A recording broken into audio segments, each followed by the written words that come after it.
The Devil with the Three Golden Hairs, Part 1. The Prophecy.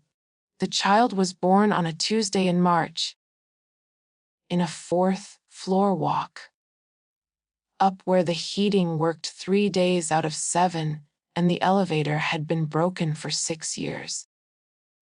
His mother labored for 11 hours, while ambulances were rerouted due to budget cuts. Attended only by a neighbor who had once been a nurse, and a midwife summoned through a community text chain. When the boy finally entered the world, he did so screaming, his small fists clenched as though he already knew what kind of place he'd arrived in. "He's perfect," the midwife said, wiping the infant clean with towels that had been boiled in a pot on the stove. 10 fingers, 10 toes. Good lungs.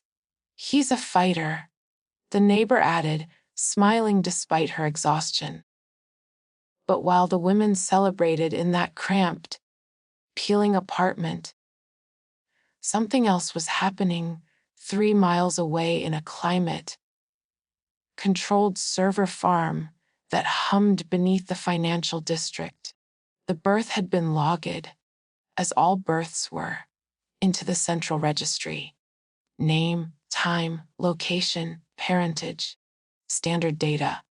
Unremarkable in every way, except to the algorithm, the predictive analytics and social futures engine.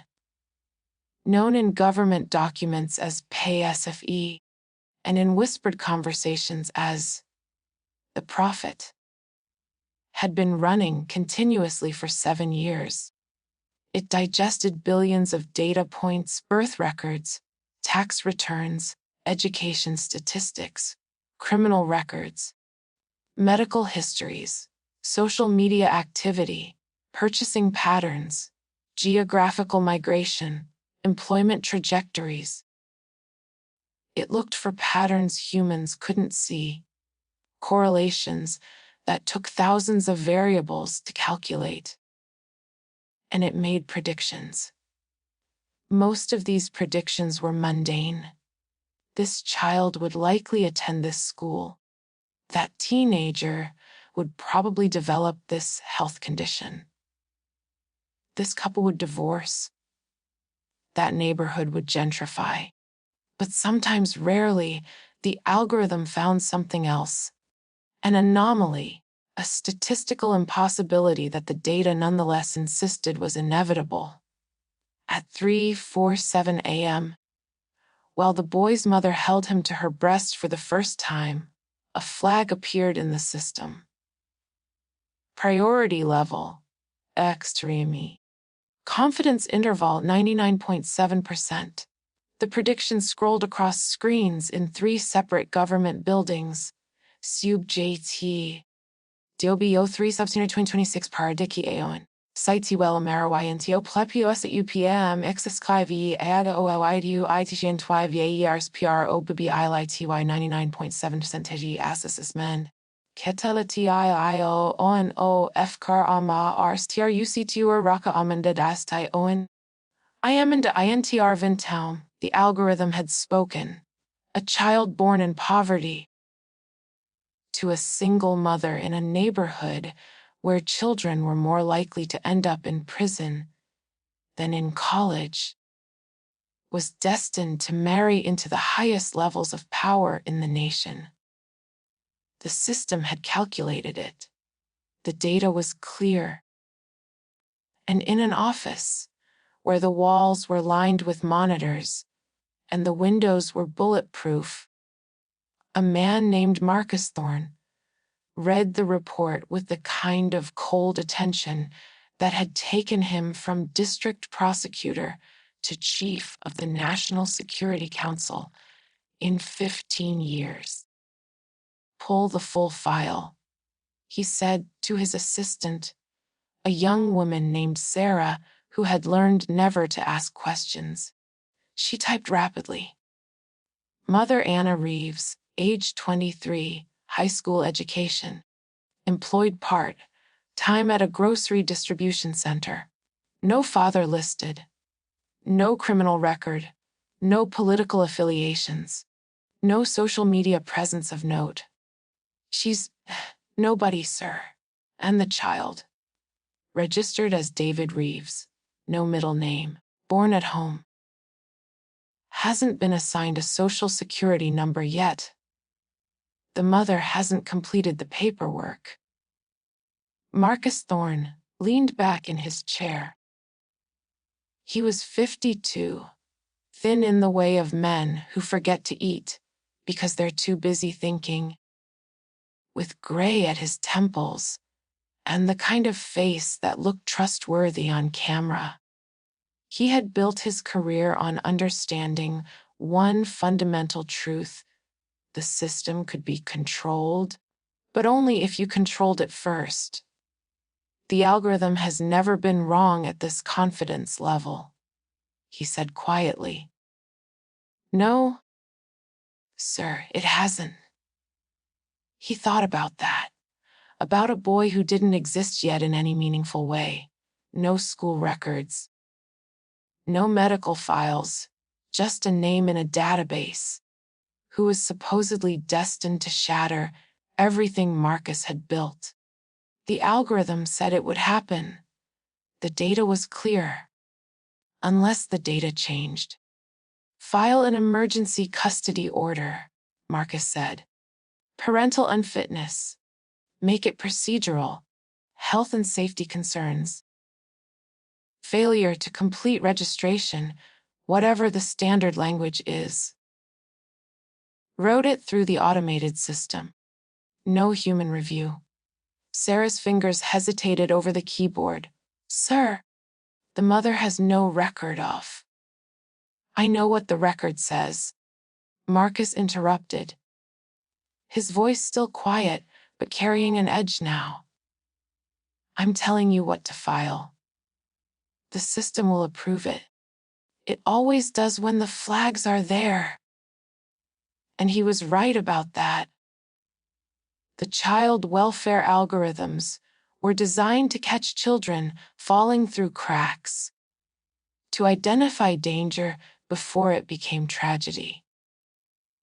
They looked for patterns: missed appointments, incomplete paperwork, addresses in high-risk neighborhoods, parents who didn't engage with social services.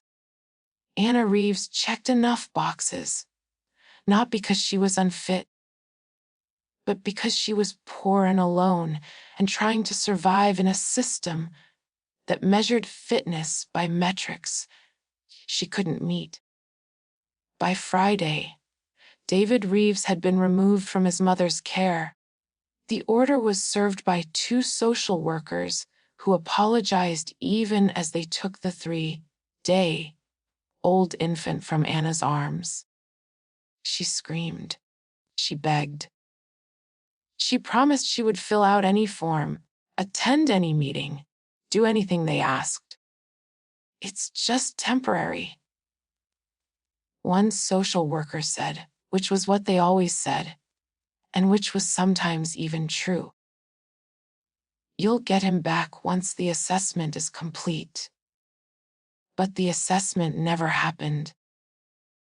The file was routed to a caseworker who had been fired 2 weeks earlier for falsifying reports.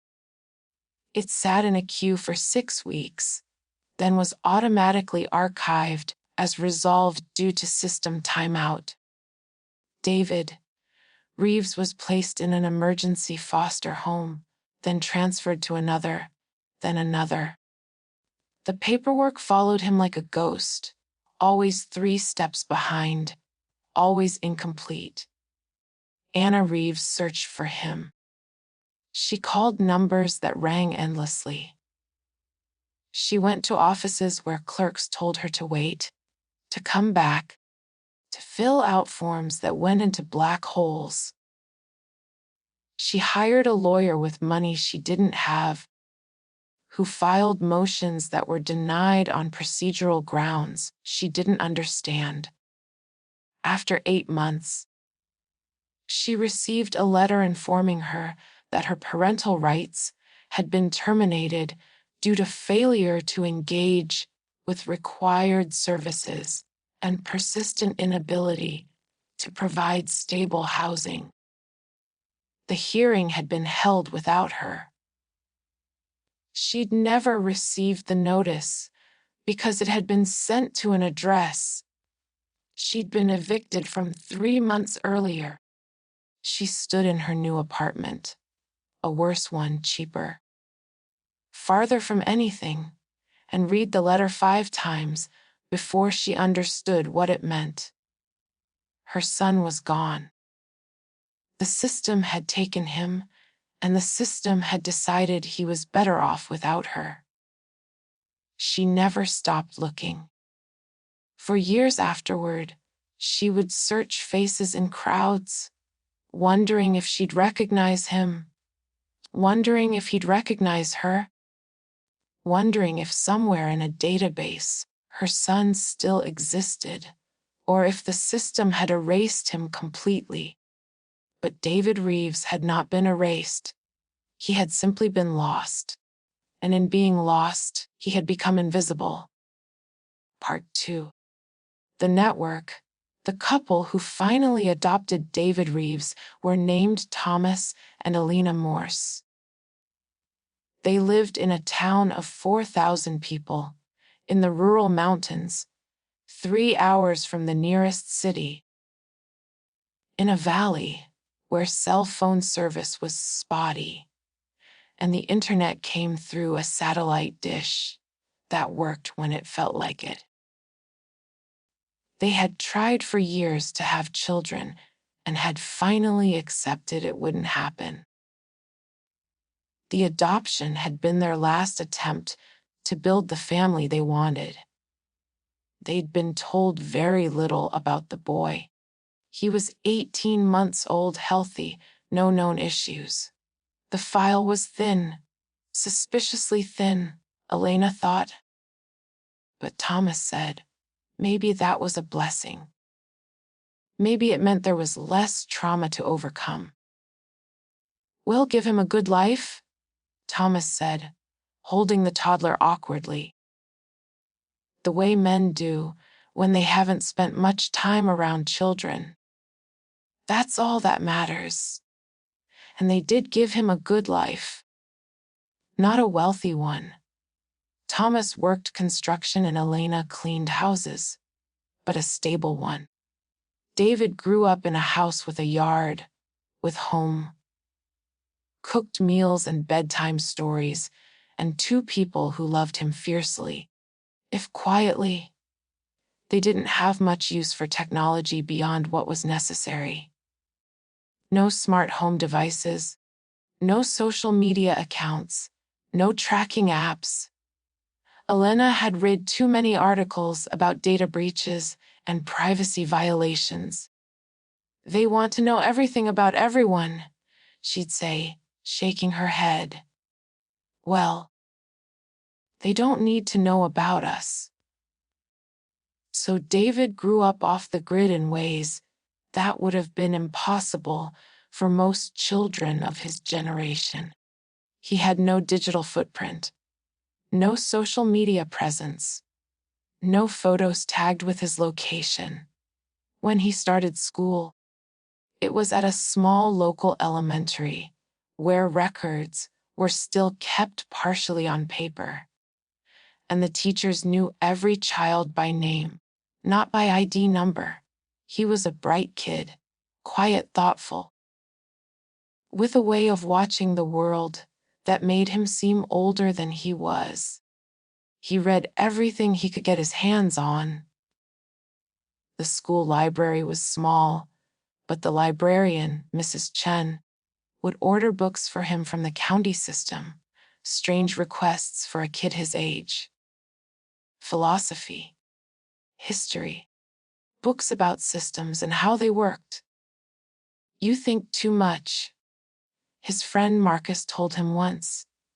They were 12, sitting by the creek that ran behind the school. Somebody has to, David replied, skipping a stone across the water. What's that supposed to mean? David was quiet for a moment. You ever wonder why things are the way they are? Like, who decided this is how it has to be? Marcus shrugged. I don't know. The government, rich people. Yeah. But why do we let them?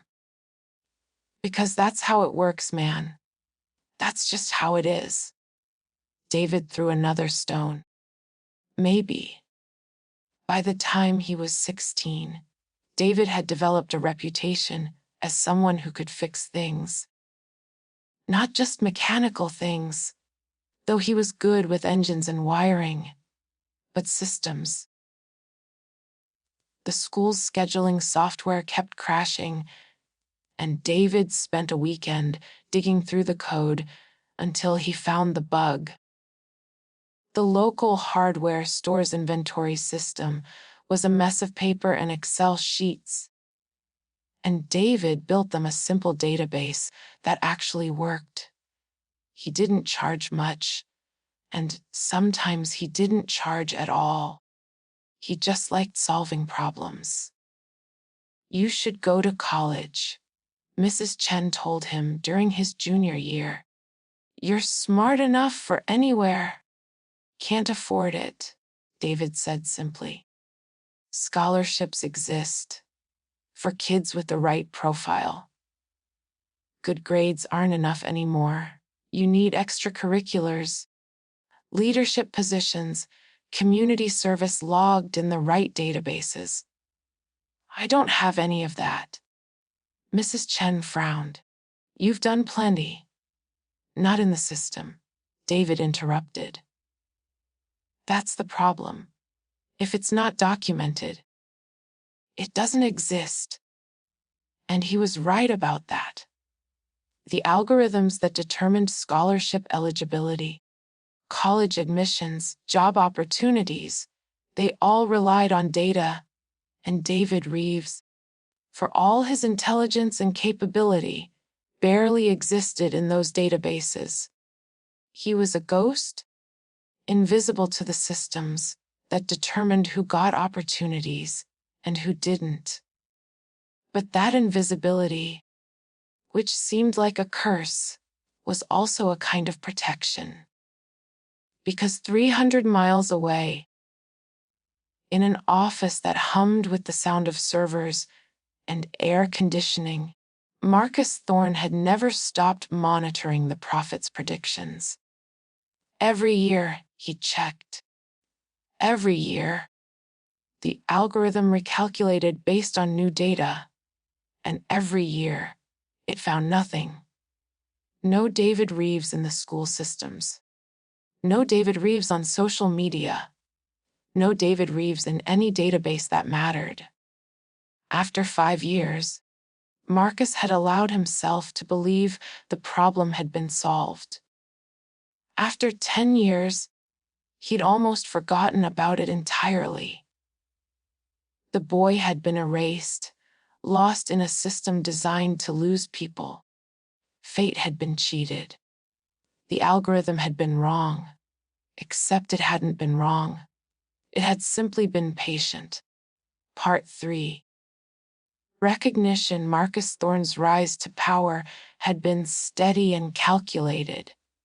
From the National Security Council, he'd moved to Secretary of Homeland Security, then to Chief of Staff, and finally, inevitably, people said, as though it had always been destined, to the position he'd wanted all along. He'd spent 20 years building the infrastructure of control, the systems that turned data into power, and now he sat at the apex of it all. The president, of course, was the public face. But Marcus Thorne was the architecture. He was the one who understood how the systems worked, how to make them do what he needed, how to use the appearance of democratic process to ensure the outcomes he desired. It's not tyranny if the algorithm decides, he'd once told a colleague. It's just efficiency. In his 18th year in power, though titles and administrations had changed, Marcus had remained constant. He made a routine visit to rural districts. These trips were part of the performance of governance, showing concern for the forgotten parts of the country. The places where people still believed their votes mattered and their voices could be heard. The town was called Millbrook. Population 3847. Primary industries: timber, agriculture, light manufacturing. Economic status declining. Political relevance minimal. Marcus gave his speech in the high school gymnasium. The usual theme is security, prosperity, the American dream updated for the algorithmic age. The crowd was small but polite. They clapped in the right places. Afterward, there was a reception. Local officials, business owners, a few teachers from the school. Marcus shook hands and smiled, and made small talk about weather and crops, and Friday night football. And then someone introduced him to a young man who had apparently fixed the school's computer system. "This is David Morse," Principal Anderson said. "He's a senior here. Brilliant kid. He's the one who got our network back up after that ransomware attack last month." Marcus extended his hand automatically, his mind already moving to the next conversation. But when he looked at the young man's face, thin, dark-haired, with gray eyes that seemed to evaluate everything, something stopped him. A flicker of recognition, not of the face, but of something deeper, a pattern his mind had been trained to see. "Morse," Marcus said, his hand still gripping David's. "Is that a local name?" "Adopted, sir," David replied. His handshake was firm, his manner neither obsequious nor defiant. "I've lived here most of my life. And before that," David hesitated. "I don't really know. The records were incomplete." Thomas More stepped forward. "What adopted David when he was very young? There wasn't much information in the file. We've been blessed to have him." Marcus released David's hand. His mind was racing, running calculations it had been trained to run. Approximate age 18, 19. Adoption nigh unusual circumstances. Records incomplete. Location off the grid. And something else, something in the way the young man looked at him, as though he could see through. The performance to the machinery beneath. "What are your plans after graduation?" Marcus asked, keeping his tone casual. "Not sure yet," David said. "I've been thinking about it. Young man like you, with those skills, you could do well in the city. Government work? Perhaps. We're always looking for people who understand systems." "Maybe," David said. "But I'm not sure I want to be part of systems that treat people like data points." The words hung in the air. Principal Anderson laughed nervously. "David's something of a philosopher," he said. "Always questioning things." Marcus smiled, but his eyes stayed on David. "Questioning is good, as long as you arrive at the right answers." He moved on to the next conversation, but his mind stayed on the interaction. That night, in his hotel room, he opened his secure laptop and accessed the Prophet system. It took him 20 minutes to navigate through the security protocols. Even he, with his clearance, had to justify why he was running this particular query. He entered what he knew: approximate age, adoption, rural location, incomplete records. The system searched, and then slowly a file began to populate. Cross-references, probability matches, reconstruction algorithms working backward through fragmented data, and finally, a name: David Reeves. Birth date March 17, 2026. Original location exactly where the prophet had predicted. Custody transfer, suspicious circumstances. Adoption: Thomas and Alina Morse. Current location: Millbrook. And at the bottom of the file, still calculating per ITIO remains at IV.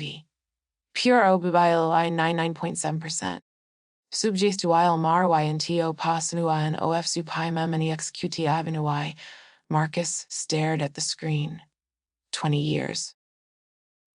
20 years of believing the problem had been solved, that fate could be cheated through bureaucracy and lost paperwork. But the boy had survived. Had grown up invisible, yes, but had survived nonetheless.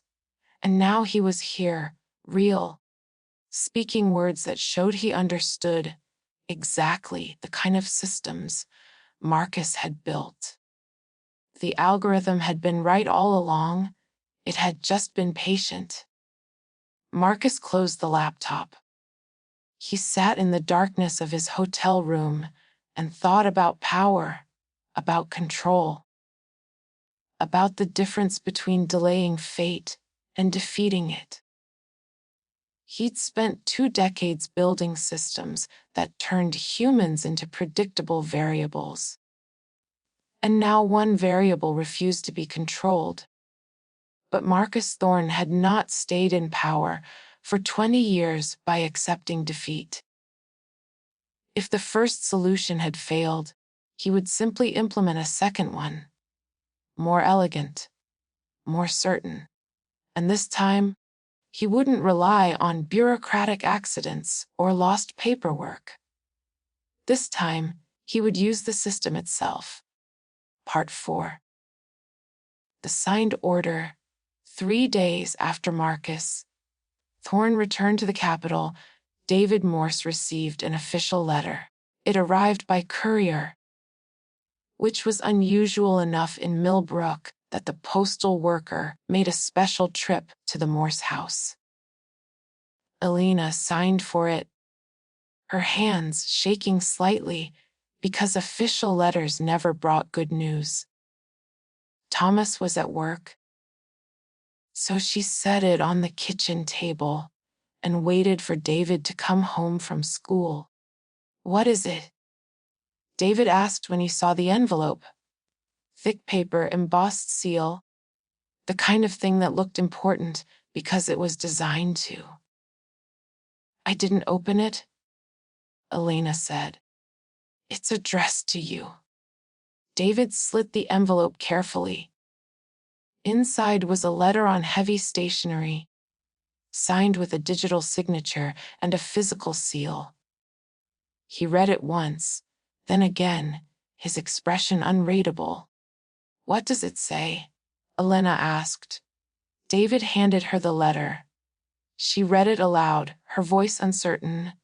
"Dear Mr. Morse, you have been selected for a special opportunity through the National Youth Initiative for Systems Excellence.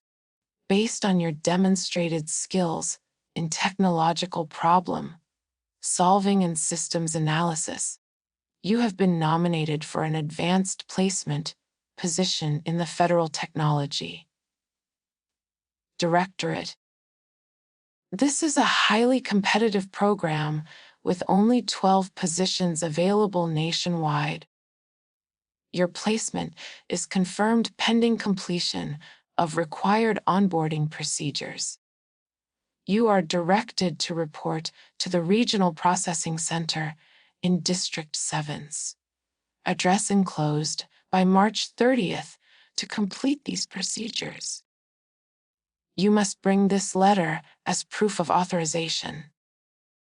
Failure to appear will result in forfeiture of your placement. Congratulations on this achievement. Elena looked up at David. This is incredible. Do you know what this means? It means someone noticed me, David said quietly. Which is strange, considering I never applied for anything. Maybe someone nominated you. Principal Anderson or Mrs.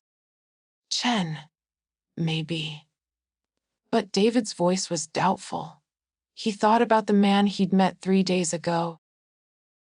The one with the calculating eyes, who had asked too many questions about his past.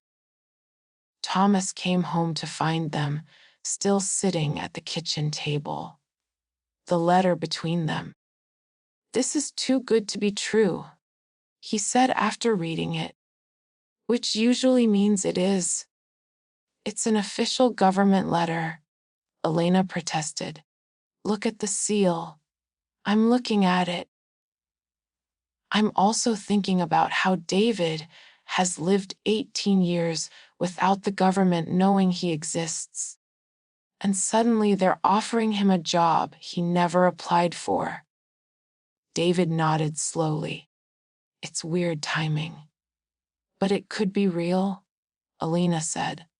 It could be a real opportunity. Thomas, he could have a future, a career, everything we wanted for him. Thomas looked at his son. What do you think? David was quiet for a long moment. He thought about the man with the calculating eyes, about systems that tracked and predicted and controlled, about how he'd spent his whole life invisible to those systems, and how that invisibility had felt like protection. I think, he said slowly, that I don't have much choice. If I don't go, they'll want to know why. And that's going to raise questions about who I am and where I came from. And that's going to lead to things we don't want them looking into. Thomas's jaw tightened. They'd always known this might happen someday, that the adoption might be scrutinized, that David's murky origins might become a problem.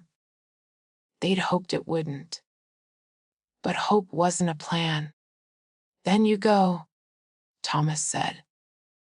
You go, you see what they want, and you come back. And if it smells wrong at any point, you walk away. Understand? David nodded. Elena hugged him tightly.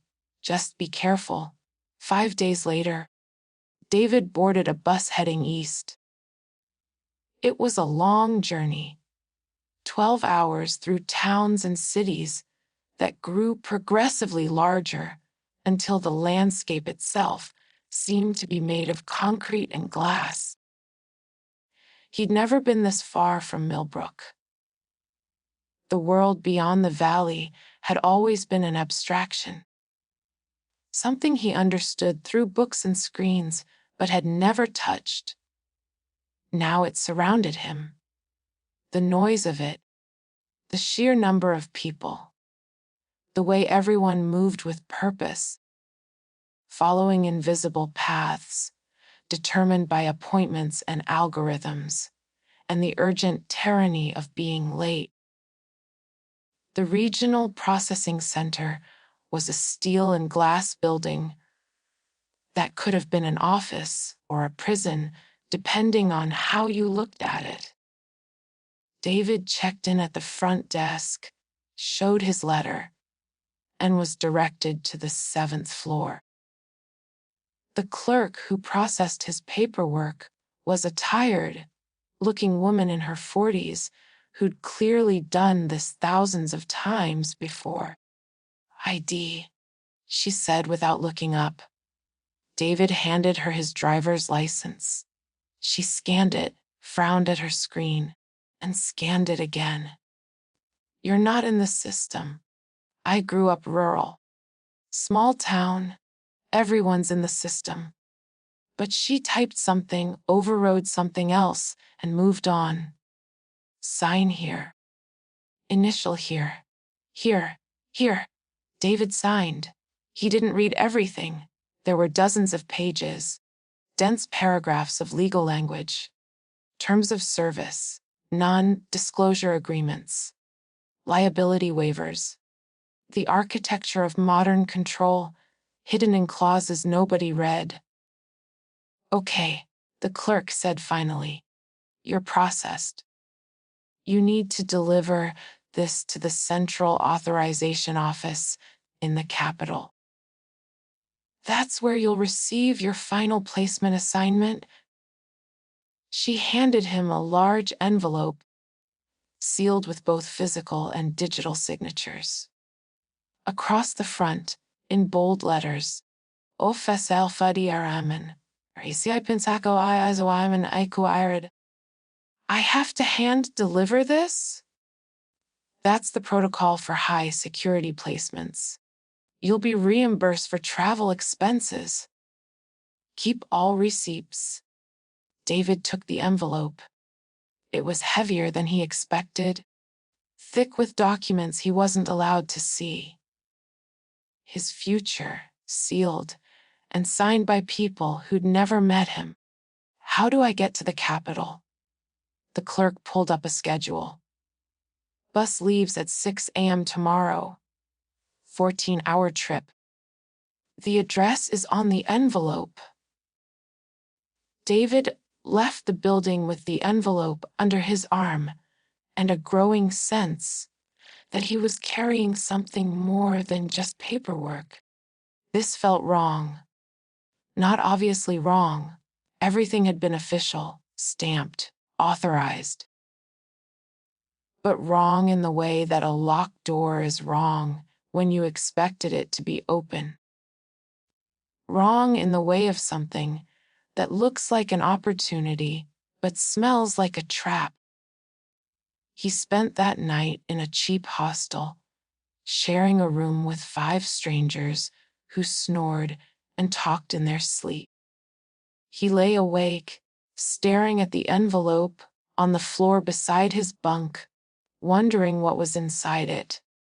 The seal was sophisticated, tamper-evident, digitally signed, probably alarmed. Opening it would leave evidence. But not knowing felt dangerous too. In the morning, he boarded the bus to the Capitol, and as the landscape rolled past, David Morse thought about fate, about systems, and about the fact that someone, somewhere, had gone to a lot of trouble to get him to carry an envelope he wasn't allowed to open to a place he'd never been. It felt like being moved across a board in a game he didn't understand. And somewhere in an office filled with screens, Marcus Thorne watched a tracking dot move slowly east across a map and smiled. Part 5. The letter rewrite. The bus broke down outside a city called Ashford, 200 miles from the Capitol. Transmission. The driver announced, after spending 20 minutes under the hood. We're not going anywhere until the company sends a replacement bus. Could be a few hours. Could be tomorrow morning. The passengers groaned. Some pulled out phones to rearrange schedules. Others resignedly settled in for a wait. David grabbed his bag and the envelope and stepped off the bus. The highway stretched in both directions, identical and infinite. Beside the road, connected by a frontage road, was the sort of place that accumulates at the edges of highways, a cluster of cheap motels, fast food restaurants, gas stations, and, this being Ashford, a sprawling compound of converted warehouses that had been turned into something between a flea market and a settlement. David walked toward it, He had time, and maybe, in a place like this, he could find someone who could tell him what was actually in the envelope he was carrying. The compound was larger than it looked from the highway. Hundreds of people lived and worked here in structures cobbled together from shipping containers, old RVs, and scavenged building materials. Signs advertised everything: phone repair, tattoos, legal advice, data recovery and liberation services. It was the kind of place that existed in the gaps of the official economy, serving people who'd fallen through or deliberately stepped outside the systems that governed everyone else.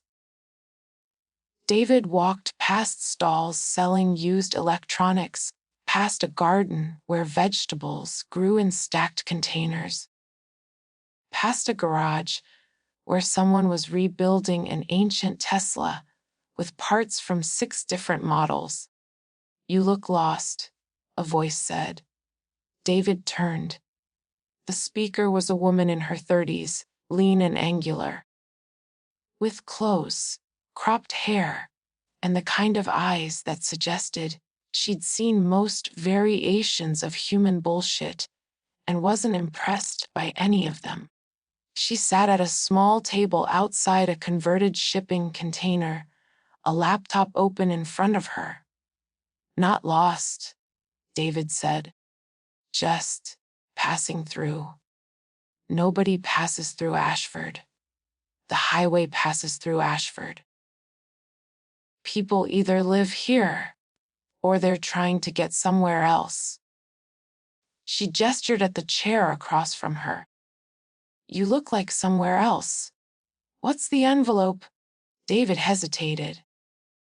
But something about this woman, the directness of her, the way she looked at the world like she understood its source code, made him decide to trust her. Or at least to see what happened if he did. "I don't know," he admitted.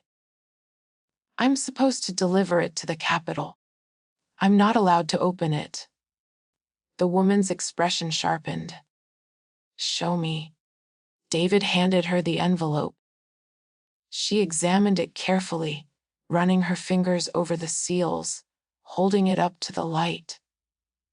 Federal document. High security. Biometric seal. It'll log if anyone but the intended recipient handles it. Digital signature embedded in the paper itself. She looked at David. "What did you do to deserve this level of security, Theodore?" "I fixed a school computer network." The woman laughed. A short bark of sound. "Right. And I'm here because I'm passionate about phone repair." She set the envelope on the table. "This isn't about a job placement. This is an execution. You just don't know it yet." "What do you mean?"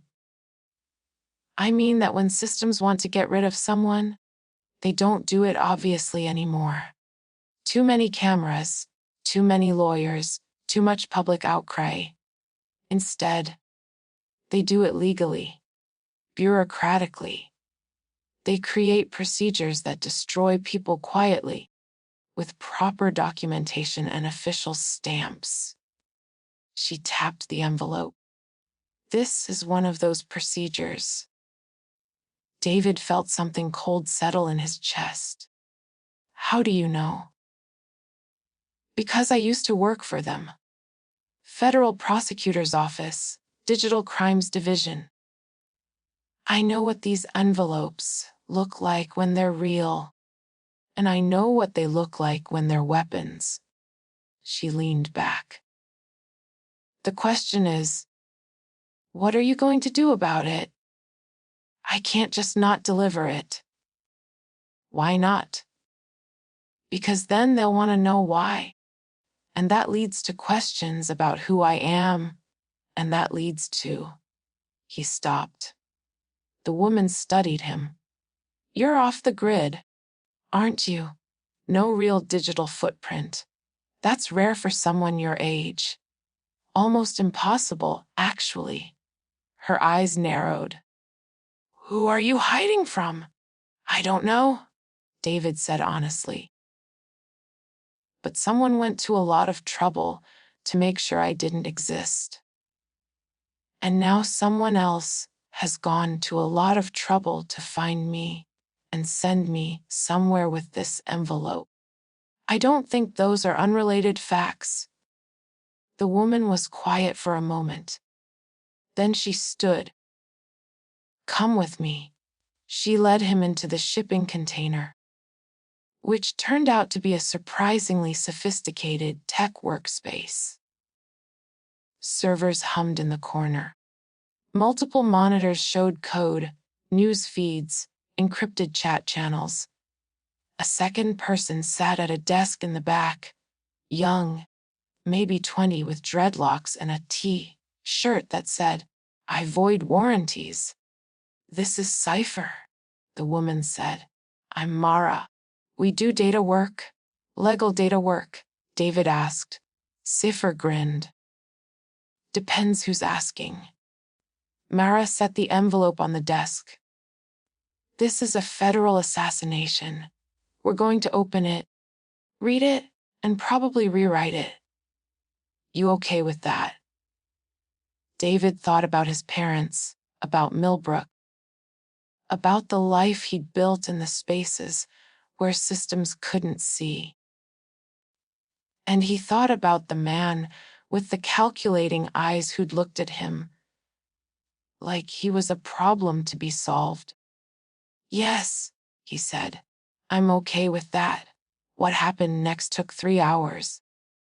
Mara and Cypher worked with the focused intensity of surgeons, using tools David had never seen and techniques he only partly understood.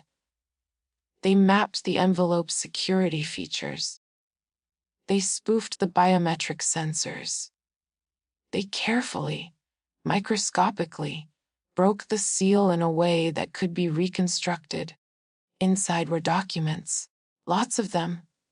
And as Mara read them aloud, David felt the cold thing in his chest expand into something darker. Okay, Mara said.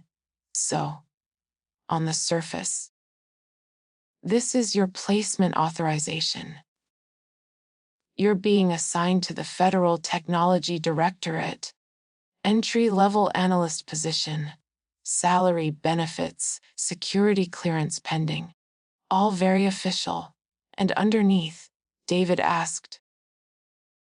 Underneath is a secondary authorization that triggers once you're in the system. Immediate psychiatric evaluation due to concerning ideological markers identified during screening. Mandatory hold pending evaluation. Transfer to a long-term residential assessment facility. And here's the beautiful part. The facility is run by a private contractor who specializes in reformative behavioral adjustment. Cypher looked up from his monitor. I've heard of this place. People go in for evaluation and come out different, compliant. They don't question things anymore. So they can't just kill me, David said slowly. But they can break me, legally. With proper documentation. Exactly, Mara said. And because you signed all that paperwork, you consented to everything. The evaluation, the treatment, all of it. You gave them permission to do whatever they decide is necessary. She looked at him. I'm guessing you met someone recently. Someone important who asked too many questions about who you are. Yeah. And I'm guessing that person has the kind of power that makes problems disappear. Yeah. Mara nodded. So we have 2 choices. One, you run. Disappear. They'll look for you, But if you're good at being invisible, maybe you stay that way. And two, we rewrite this. We keep the surface layer. You still show up at the Federal Technology Directorate, still look like you're following orders. But we remove the trap underneath. We make it a real placement. Clean. No psychiatric holds, no secondary authorizations, just a job.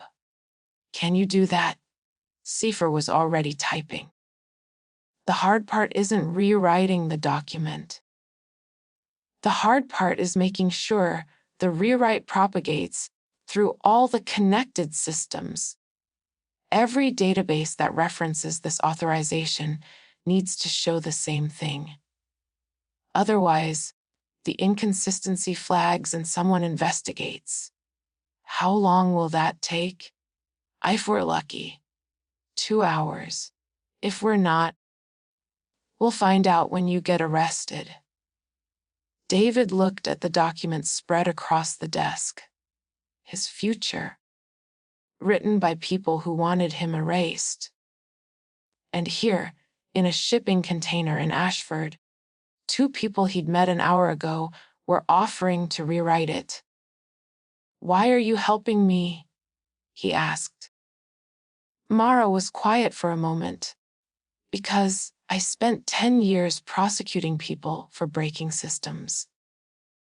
And then I realized the systems were what needed to be broken. So now I help people survive them instead." She met his eyes. "And because someone who's been kept off the grid this carefully is probably someone the systems are afraid of. Which means you're probably worth saving." They worked through the afternoon and into the evening. David watched code scroll past on monitors, watched databases be accessed and modified, watched the careful surgery of digital rebellion. Around them, the compound came alive with evening activity. People cooking, talking, music playing somewhere in the distance. Finally, Seifer leaned back. "Don't. Every database shows the clean version. You're authorized for a legitimate entry, level analyst position, no strings attached." Mara had already resealed the envelope. The security features were intact. The biometric sensors reset, the seals perfect. Nobody would know it had been opened. "There's one more thing," she said. She pulled out a small device, no bigger than a thumb drive. "This is a dead man's switch. Data drop. If anything happens to you, if you disappear, if you end up in that facility, if you die, this triggers. It sends everything we found in those documents to every major news outlet, every civil rights organization, every oversight committee. It burns down whoever tried to burn you." David took the device. "Thank you." "Don't thank us yet. You're walking into the system that tried to kill you. That's either very brave or very stupid, and I'm not sure which." David smiled slightly. Maybe both.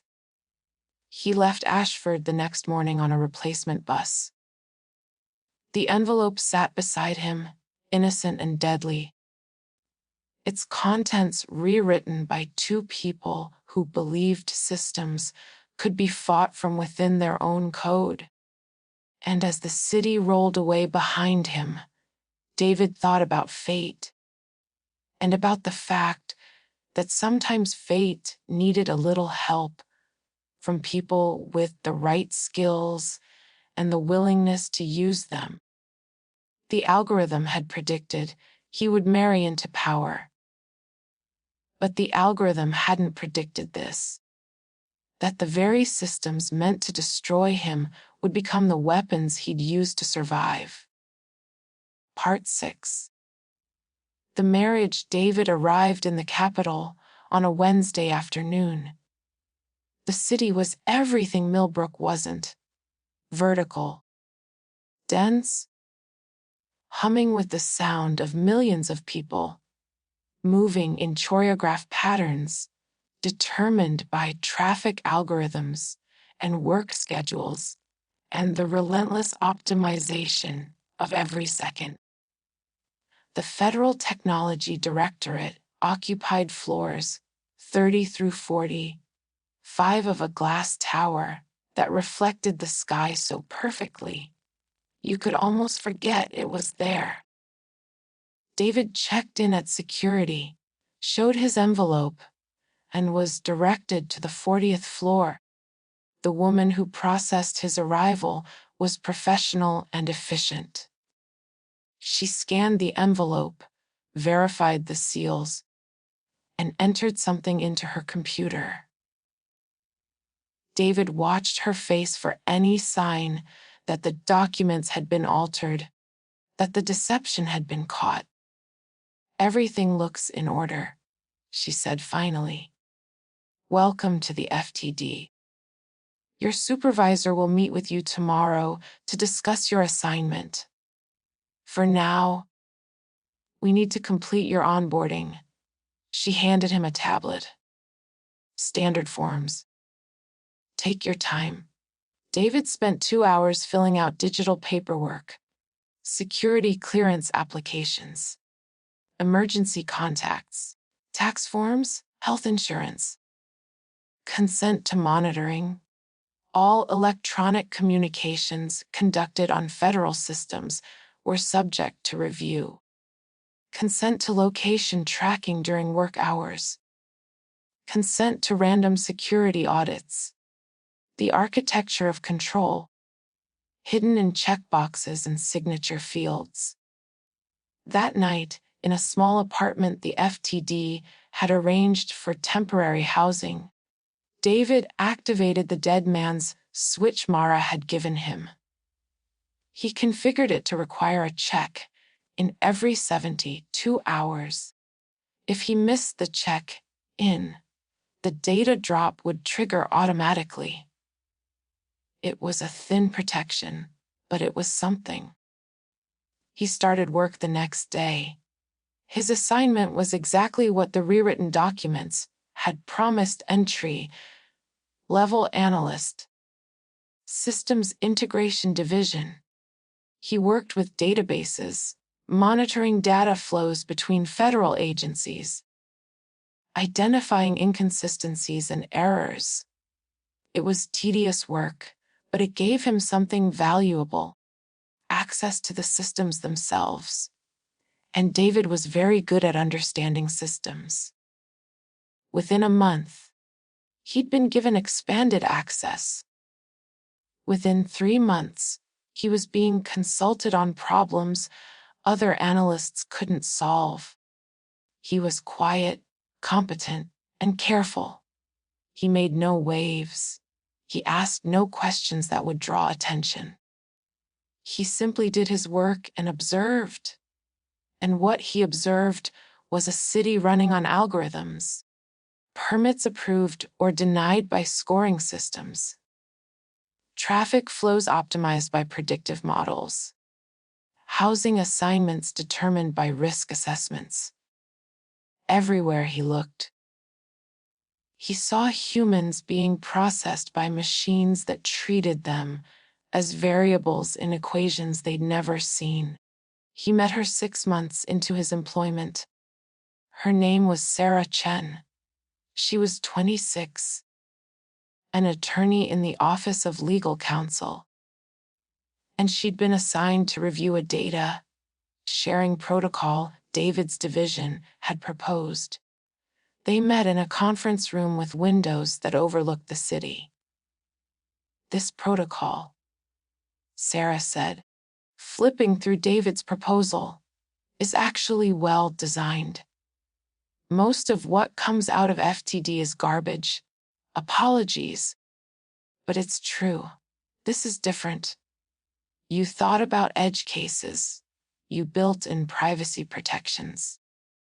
You actually care whether it works." David shrugged. Systems should work for people, not the other way around. Sarah looked up at him. That's a dangerous philosophy in this city. Is it wrong? No. Which is what makes it dangerous. She smiled slightly. I like it though. The protocol and the philosophy. Both are approved. They started having coffee, then lunch, then dinners that ran late into the evening. Conversations about systems and justice and the gap between what government said they did and what they actually did. Sarah was brilliant, idealistic, in a way that had survived 3 years of working in federal bureaucracy. And she actually believed, that the system could be reformed from within. You have to work with what exists, she'd say. You can't just tear everything down and start over. Why not? David would reply. If the foundation is broken, building on top of it just creates a taller broken building. Because tearing down creates chaos, and chaos hurts the people who are already most vulnerable. And maintaining broken systems doesn't. They'd argue like this for hours, neither convincing the other, both enjoying the argument too much to want it to end. 8 months after David arrived in the capital, Sarah introduced him to her father. Richard Chen was a federal judge, appointed for life, with a reputation for careful jurisprudence and an absolute commitment to the rule of law. He met David at a restaurant where congresspeople ate lunch and deals were made between courses. Sarah tells me you're a systems thinker, Judge Chen said, after they'd ordered. I try to be, David replied. We need more of those. Too many people in this city understand power, but don't understand how power actually works. They know how to get it, but not how to use it. He studied David. You're young. Why aren't you trying to climb higher? With your skills, you could be running a division in a few years. I'm not sure I want to run anything, David said honestly. I just want systems to work better. Judge Chen smiled. That's what everyone says.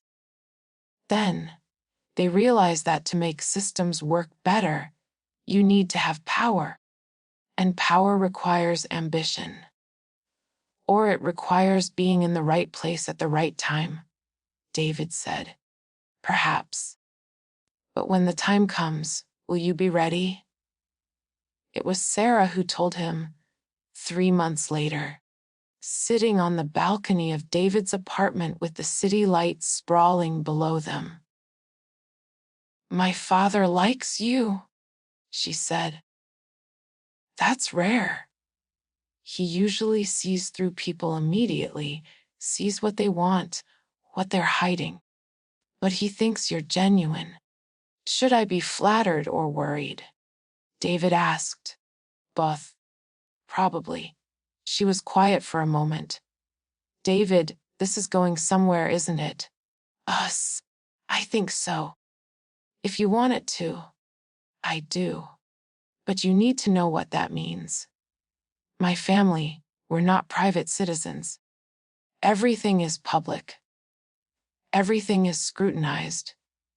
If we get serious, there will be background checks, security reviews, media attention. Your whole life becomes transparent. David thought about the man with the calculating eyes, about documents that had been rewritten in a shipping container, about a childhood that existed in fragments and gaps, about the fact that becoming visible might be the most dangerous thing he could do. But he also thought about the algorithm's prediction. about fate that insisted on happening despite every attempt to prevent it, about the possibility that the only way to survive being hunted by the system was to become too visible to disappear. "I'm not hiding anything," he said, which was technically true. He wasn't hiding things so much as he'd never had them to begin with. Sarah kissed him. "Okay then, let's see where this goes." Where it went was inevitable. They moved in together. They got engaged. And when the announcement was made, federal judge's daughter to marry technology analyst, small wedding planned. It made the usual rounds of social pages and professional networks. And in an office filled with screens and the hum of servers, Marcus Thorne read the announcement and felt the cold weight of prophecy settling over him like snow. The algorithm had been right. 20 years of effort, of bureaucratic violence and careful planning. And the boy had not only survived, he'd done exactly what the prophet had predicted. He'd found his way to power not through ambition, but through something that looked like chance and felt like destiny. Marcus pulled the original file, stared at the prediction that had haunted him for 2 decades. 99.7% probability. Catastrophic destabilization of current power structure. He'd failed to prevent it. But perhaps he could still control it. Perhaps if he gave the boy an impossible task, something that would break him or prove him worthy, perhaps fate could still be negotiated with. He began drafting a letter. Part 7. The impossible audit. The letter arrived 2 weeks before the wedding. David opened it at breakfast while Sarah made coffee. The return address was simple. Office of the Executive. He read it once, then again, then handed it to Sarah without comment. She read it aloud. "Mr. Morse, in light of your upcoming marriage to Miss Chen and her family's position within the federal judiciary, a routine security review has been initiated. As part of this review, you are required to complete an advanced clearance assessment. This assessment requires that you successfully complete a special assignment. Retrieve classified operational data from Acheron Corporation's primary facility. This data is critical to ongoing national security reviews and can only be obtained by someone with your specific technical expertise. Upon successful completion of this assignment, your clearance will be granted and all security concerns will be resolved. Failure to complete this assignment will result in denial of clearance and immediate termination of federal employment. You have 60 days from receipt of this letter." Sarah set the letter down. "This is insane. Acheron. They're asking you to infiltrate Acheron." David stared at the letter. Acheron Corporation was legendary in certain circles.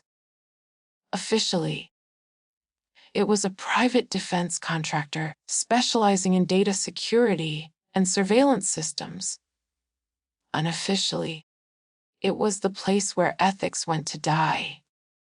Every questionable technology, every privacy violation, every surveillance system that couldn't be legally operated by the government. Acheron did it all, hidden behind layers of corporate structure and classification. People called it hell. Not because of what it did, but because of what it represented: the complete surrender of human dignity to the machinery of control. They want me to get inside hell, David said slowly, and bring back classified data. Data they claim they need, but can't get themselves. It's a setup, Sarah said immediately. It has to be. Atron's security is impenetrable. Nobody gets in without authorization, and nobody gets out with data. They're asking you to do something impossible. And when you fail, they'll use it as grounds to deny your clearance and destroy your career. Or I succeed, David said. How? How would you possibly succeed? David thought about systems, about the fact that every system, no matter how complex, had vulnerabilities, not flaws in the sense of errors, but in the sense of being designed by humans with human assumptions and human blind spots. I don't know yet, he said. But I have 60 days to figure it out. Sarah started to protest, but David's phone buzzed. A text from an unknown number. If you're reading this, you know what they want. If you want to survive it, head west before you head to hell. The road has questions for you. David showed Sarah the text. Who sent this? I don't know. But someone knew about the letter before I opened it. He thought about Mara and Cypher. About people who lived in the gaps of systems. About the network of those who'd stepped outside or been pushed outside or chosen to exist in the margins. About the possibility that he wasn't as alone as he felt. I need to go, he said. Where? West. Apparently the road has questions. Sarah grabbed his arm. David, this is crazy. You don't know who sent that text.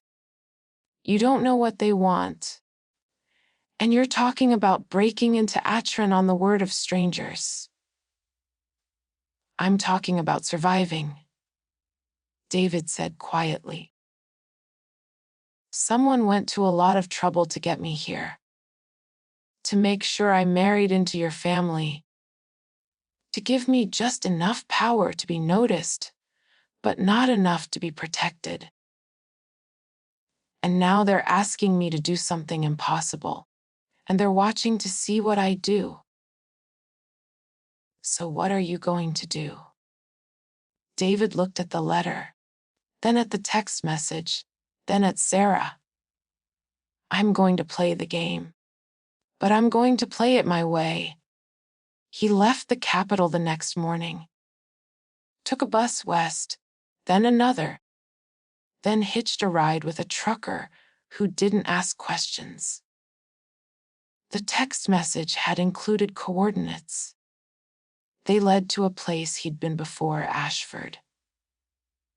Mara was waiting for him at the same table outside her shipping container. You're predictable, she said. That's dangerous. You're the one who sent the text. I'm the one who heard about your impossible task. Word travels in certain networks. She gestured for him to sit. Atron. That's a hell of an assignment. Literally. Can it be done? Getting in, maybe. Getting out with data? That's harder. Getting out alive. That's where it gets really interesting. She pulled up something on her laptop. Atron's facility is a fortress. Biometric security, AI-monitored access points, Faraday cages around all sensitive areas. But every fortress has a weakness. What's Atron's? Pride. They're so confident in their security that they've stopped questioning it. They've automated everything. Turned the whole facility over to algorithms that are supposed to detect any anomaly. But algorithms can only detect what they're programmed to detect. David leaned forward. go on. Acheron has a problem. 3 problems, actually. And they don't know they're connected. Mara pulled up 3 files. Problem 1. Their main data center draws more power than 3 city blocks. The local grid can't support it during peak summer usage. They've been having rolling brownouts. Problem 2. Their primary facility is built over an old aquifer that's been depleted. Ground is settling.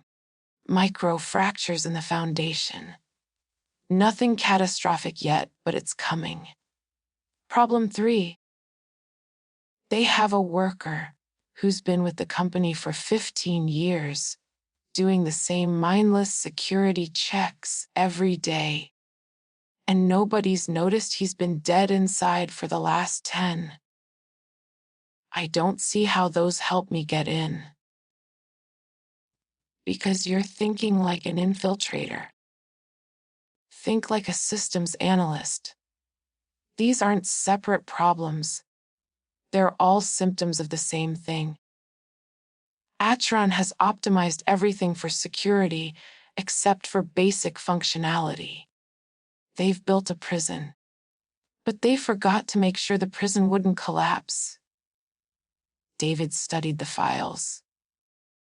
You're saying, I don't break in? I wait for the system to break down. I'm saying you help it break down in exactly the right way. You don't fight the security. You make it irrelevant. Over the next 3 days, Mara and Cypher taught David everything they knew about Acheron. The power grid vulnerabilities. The geological surveys showing foundation settlement. The routines of the security staff. The blind spots in the AI monitoring. The ways that complex systems failed not through dramatic breaches, but through cascading small failures that nobody noticed until it was too late. But you're not going to hell alone, Mara said on the 3rd day. Because along the way, you're going to encounter problems.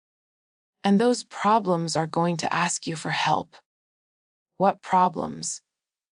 Cypher pulled up a map. There's a city called Riverside, 200 miles north of Acheron. Population 30,000. They've been without clean water for 6 months. Municipal system collapsed. State won't fund repairs. Federal government says it's a local issue. People are buying bottled water at prices they can't afford. And, David asked, and the reason their water system collapsed is because Acheron diverted the aquifer. They needed cooling water for their data center. They bought the rights legally, paid off the right people, and turned a city's water supply into coolant. The city doesn't know this. They think it's just aging infrastructure. Mara pointed to another location.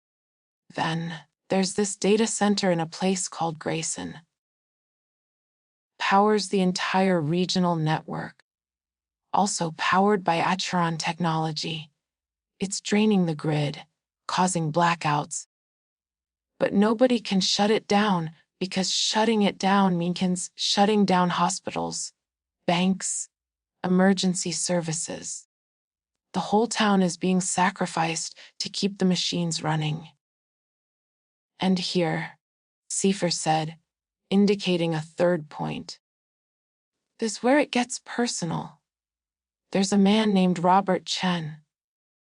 No relation to your Sarah, different family. He's been working for Acheron for 15 years. Started as a systems analyst, brilliant guy, believed in the mission. Now he's a security checker. He waves badges, monitors doors, checks IDs. Same thing every day for 10 years. His wife left him. His kids don't talk to him. He's trapped in a job that destroyed him, and he can't leave because Acheron owns his non-compete clause and his pension and his entire future. David looked at the 3 points on the map. You're saying these people are going to ask me for help? I'm saying they're symptoms of the same disease. Acheron doesn't just destroy privacy or dignity. It destroys everything it touches. Water, power, people. And if you're going to walk into hell, you should know what hell has done to the world around it. And if I help them, Mara smiled slightly, then maybe they help you. Funny how that works. David left Ashford with a new plan. Not a plan to break into Acheron, but a plan to understand it, to see what it had broken, and to learn whether broken things could be fixed, and whether fixing them would give him what he needed to survive the impossible task he'd been given. The road west was long, and along it, just as Mara had predicted, there were questions waiting. Part 8. The broken systems. The city of Riverside looked like it was dying of thirst. David arrived on a Thursday afternoon when the sun was hot enough to make the pavement shimmer. He walked through neighborhoods where gardens had turned brown, where swimming pools sat empty, where hand-lettered signs advertised water delivery at prices that seemed criminal. He found the mayor's office in a municipal building that needed paint and air conditioning. The mayor was a woman in her 50s named Patricia Okonkwo, with the exhausted look of someone who'd been fighting a battle she was losing.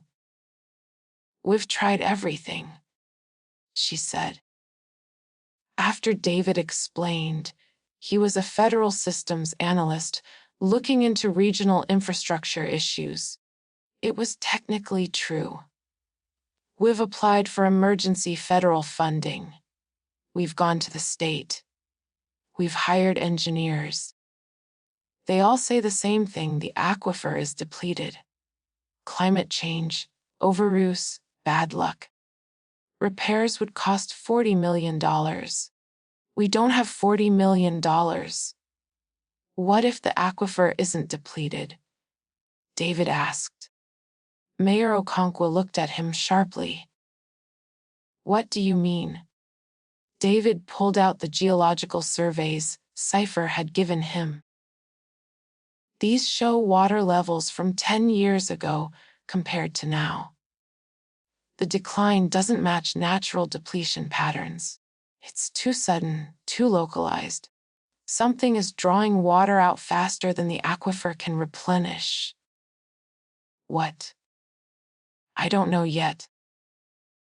But I'd like to find out." It took 3 days of following pipes and reading records and talking to workers who'd been with the water department for decades. And finally, in a basement full of old filing cabinets, David found what he was looking for. An easement agreement signed 8 years ago, granting commercial water rights for industrial cooling purposes to a company called Helios Solutions, which was a subsidiary of Acheron. David brought the documents to Mayor Okonkwo. She read them twice. "They bought our water. Legally." The city council at the time probably didn't understand what they were agreeing to.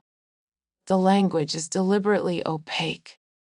"But yes, Acheron has been diverting your aquifer to cool a data center 60 miles from here. Can we stop them?" "Not easily. The contract is legal. Breaking it would require years of litigation you can't afford." Mayor Okonkwo's hands shook with anger. "So we just accept it?" 30,000 people just accept living without water because a corporation needed it more. David thought about systems, about how they worked when they were designed to work for everyone, and how they worked when they were designed to work for power. There might be another way, he said slowly. The contract grants Atron water rights, but it also requires them to maintain certain environmental standards.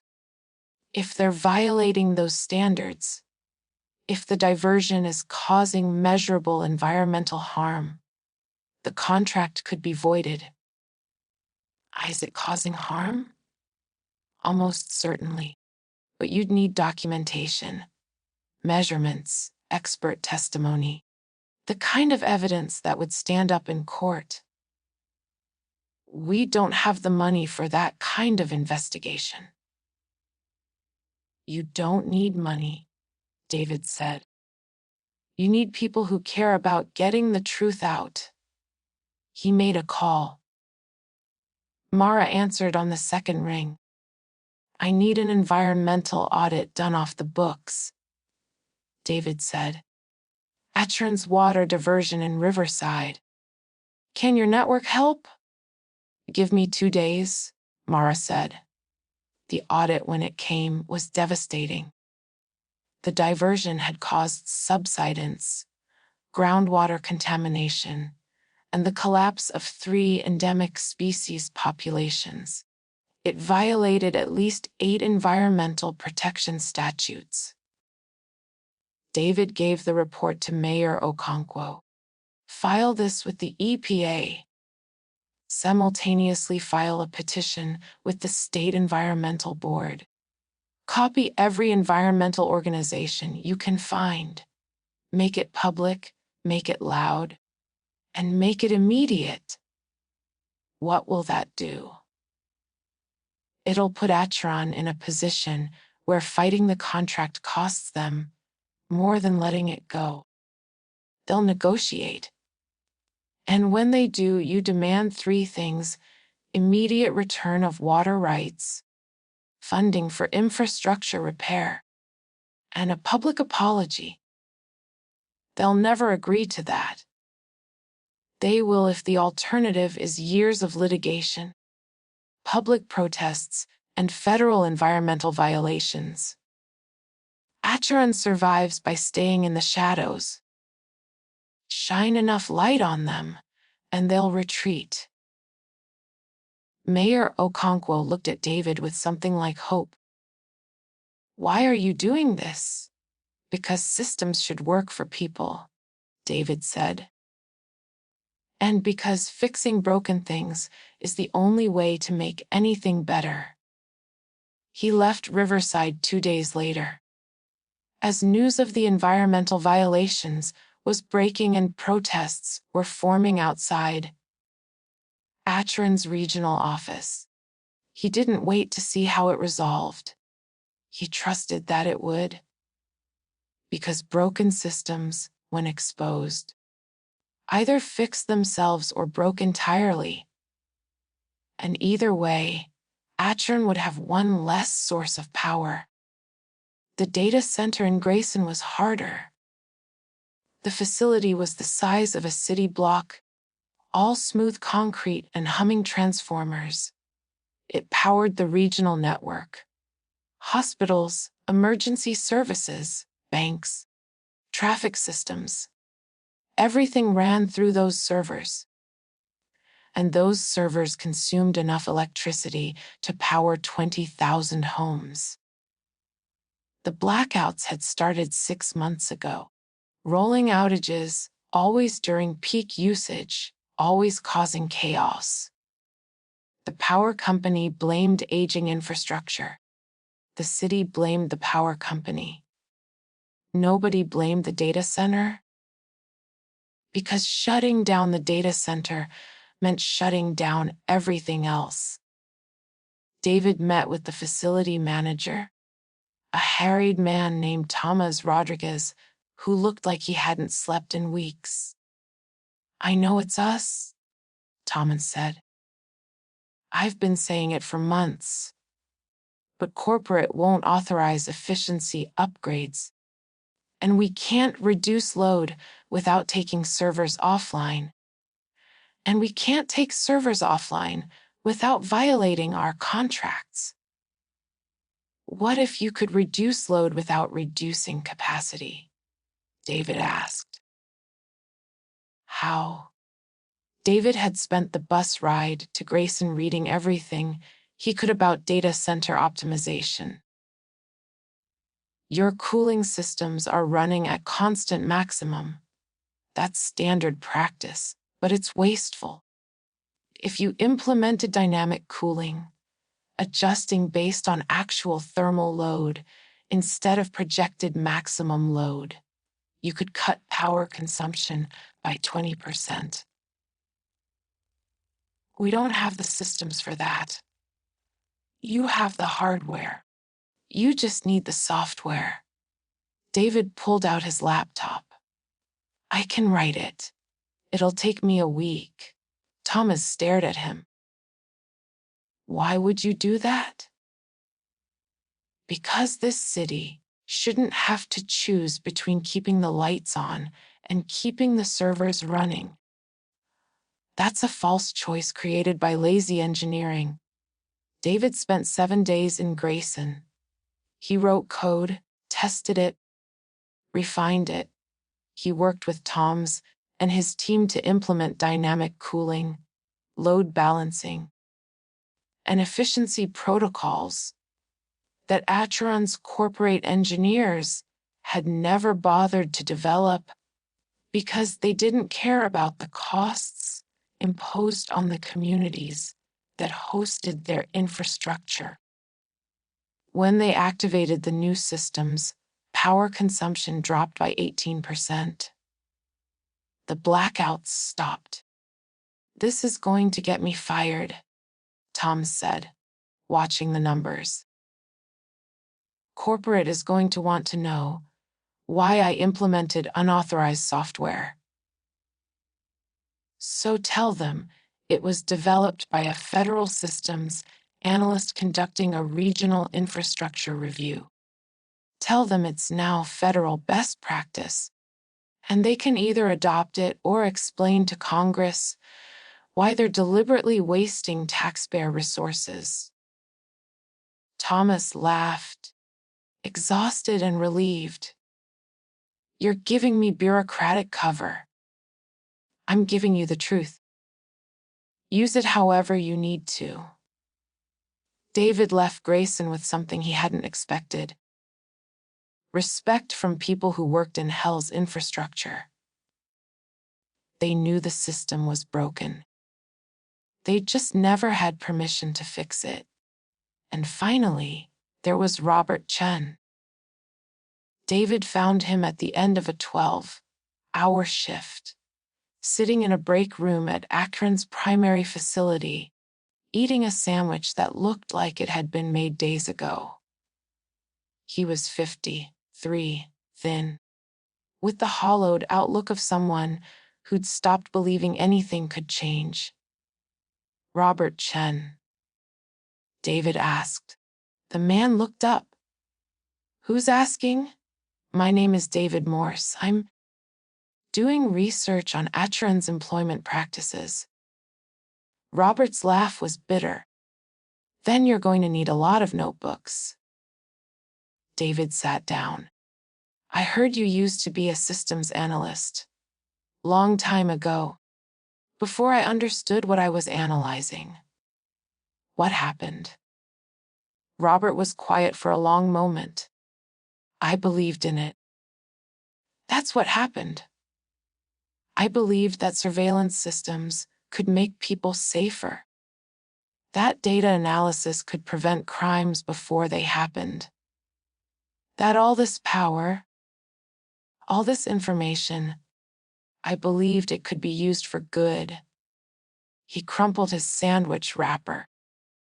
Took me 5 years to realize I was building a prison. Took me another 3 to realize I couldn't leave because I'd signed contracts that made me legally liable for everything I'd helped build.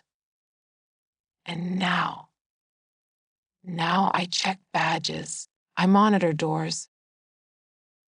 I do the most mindless work they have because it's the only work that doesn't make me complicit in what they're doing in the floors above me. David thought about fate, about people trapped in systems they'd helped create. What if you could leave? I told you. I know what you told me, but contracts can be challenged. Non-competes can be litigated. And if what you helped build was illegal, then the contracts that bind you to it are probably void. Robert looked at him with something that might have been hope or might have been the memory of hope. What are you saying? I'm saying that Atron has violated enough environmental, labor, and privacy laws that a good attorney could probably tear your employment contracts apart. I'm saying that your knowledge of what happens in those upper floors is valuable to the people trying to hold Atron accountable. And I'm saying that being trapped is only permanent if you accept it. I don't have money for attorneys. You don't need money. You need allies. David pulled out his phone and called Sarah. She answered immediately. Sarah, I need a favor. Do you know any attorneys who specialize in employment law and have a grudge against Atron? Several. Why? Because I have someone who wants out of a very bad contract and has information that could help a lot of people. Sarah was quiet for a moment. This is part of your impossible task, isn't it? Everything's connected, David said. He gave Robert Sarah's contact information. Call her. Tell her I sent you. She'll help you find representation. Why are you doing this? Robert asked. You don't know me.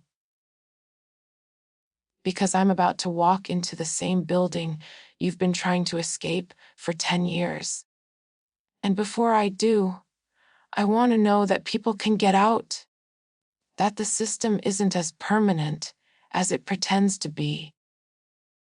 David left Robert Chen in that break room, looking at a phone number that might be the beginning of freedom or might be another kind of trap. But at least it was a choice. And in a system designed to eliminate choice, that mattered. He'd done what Mara had suggested. He'd found the broken things around Atron, and he'd tried to fix them.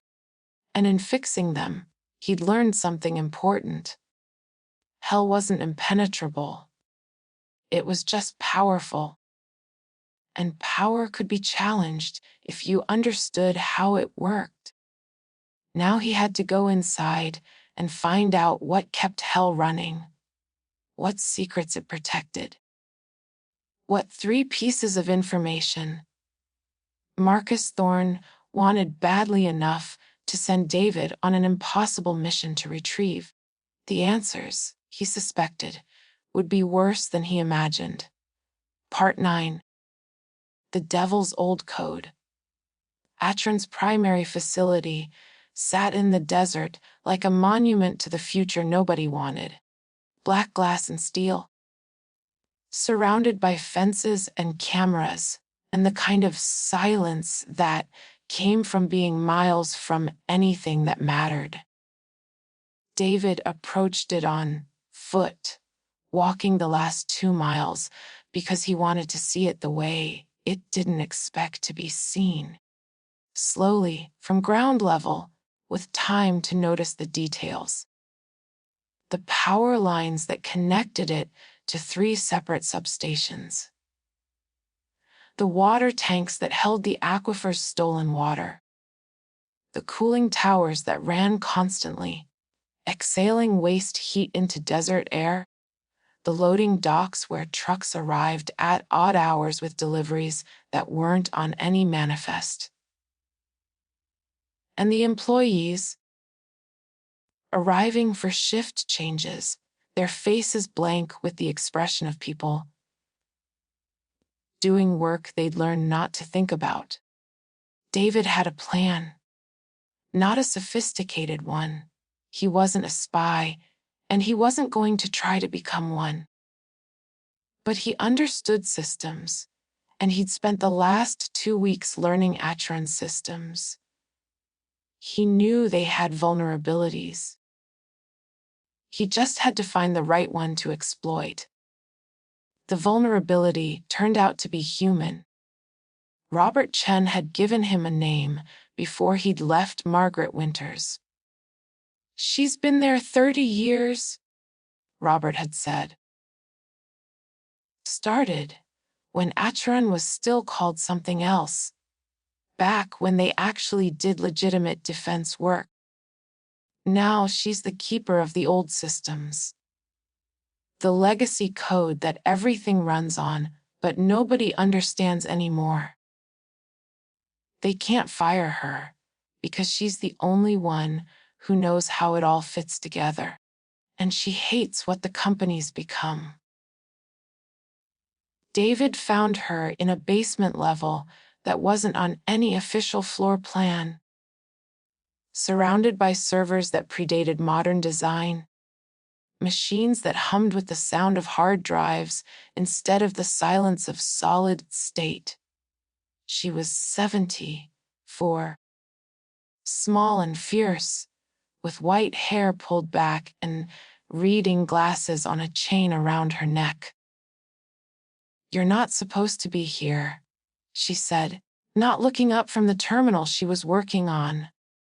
"I know," David said. "So either you're very stupid or very desperate." "Which is it?" "Both, probably." That made her look up. She studied him with eyes that had seen decades of corporate evolution and hadn't been impressed by any of it. "You're the one Robert called me about. The systems analyst trying to do the impossible task. He called you. Why keep in touch? Those of us who remember what this place was supposed to be." She gestured at a chair. "Sit down before security notices you on the cameras." "Won't they already have noticed?" "Not down here. This whole level runs on systems so old they're not integrated with modern security. As far as the AI monitoring knows, this level doesn't exist." She smiled slightly. "Funny how that happens. They build new systems on top of old ones, and eventually they forget what's underneath. But the old systems keep running, and sometimes they remember things the new systems want to forget." David sat. "I was sent to retrieve 3 pieces of classified information. I don't know what they are or where they're kept. I just know that if I don't get them, I'll be destroyed." "Marcus Thorne sent you." It wasn't a question. David nodded anyway. Margaret was quiet for a moment. "He's afraid of you." "Must be. He wouldn't send someone on an impossible task unless they represented a threat to something he cares about." "Why would I be a threat? I'm nobody." "Nobody is nobody. Everyone's somebody to someone, and you're somebody to him. The question is why?" She turned back to her terminal. "The 3 pieces of information you're looking for. They're not data in the sense you probably think. They're not files you can copy or documents you can photograph. They're keys. Encryption keys to systems that Atron runs for the government, but doesn't officially acknowledge. What kind of systems? The kind that make surveillance look gentle. Predictive policing algorithms that determine who's likely to commit crimes before any crime is committed. Social credit systems that determine who gets loans, jobs, housing, health care. Behavior modification programs that use personalized media to shape how people think. She pulled up something on her screen. All of it running on Atron's infrastructure. All of it paid for by federal contracts. All of it completely illegal, if anyone could prove it existed. David felt cold. These systems are active. Have been for 7 years. They were alpha, tested on prison populations, then expanded to probation systems, then to certain cities as pilot programs. Now they're being rolled out nationwide, quietly, embedded in systems that people think are just making things more efficient. And the keys? The keys unlock proof that these systems exist and proof of who authorized them. Atron keeps them as insurance. If the government ever tries to shut them down or blame them for the programs, they release the keys and take everyone down with them. Why are you telling me this? Margaret looked at him. Because I helped build these systems 30 years ago, when we thought we were building something that would help people, and I've watched them become something monstrous. And I'm too old to fix it myself. But maybe if the right person had the right information, maybe something could change. You want me to steal the keys. I want you to do what you were sent to do. Thorne wants these keys because he wants to control who gets destroyed when the systems are exposed. He's consolidating power, making sure he can't be implicated. If you give him the keys, he'll use them to purge his enemies and protect himself. And if I don't give them to him, then you'll be destroyed, like he promised, unless you do something else with the keys first. David thought about that. About the impossible task that was meant to break him, and about the possibility that the task itself was the weapon. Where are the keys? Margaret smiled grimly. In the one place Atron protects absolutely. In the founder's private server room. 3rd floor, east wing. Behind security that would make Fort Knox jealous. She paused. But there's a catch. The founder died 2 years ago. His mother still lives on site, in an apartment on the 4th floor. She's 96, completely lucid. And she has access to everything. She was the company's first cryptographer, back when it was still doing legitimate work. She knows where all the bodies are buried. Will she help me? I don't know. But she's the only person who can get you into that server room without triggering every alarm in the building. So you'll have to convince her. How do I even meet her? Margaret stood. Follow me. They took a service elevator to the 4th floor. Margaret led him through corridors that were carpeted and quiet, more like a luxury hotel than a corporate facility. She stopped outside a door marked only with a number, 4117. Her name is Dorothy Kessler, Margaret said. She's expecting you. How? Because I called her 20 minutes ago and told her someone was coming who might be worth listening to. Whether you actually are is up to you. Margaret knocked on the door, then left without another word. The woman who opened the door was tiny, white-haired, with bright eyes, and the kind of presence that made age irrelevant. "You must be the impossible task," she said. "Come in." Dorothy Kessler's apartment was filled with books, photographs from decades past, and, David noticed with surprise, several very old computers, the kind that ran on command lines and magnetic tape. "I like to remember how things worked when they were simpler," Dorothy said, seeing him notice. "Before we convinced ourselves that complexity was the same as sophistication." She gestured to a chair. "Sit.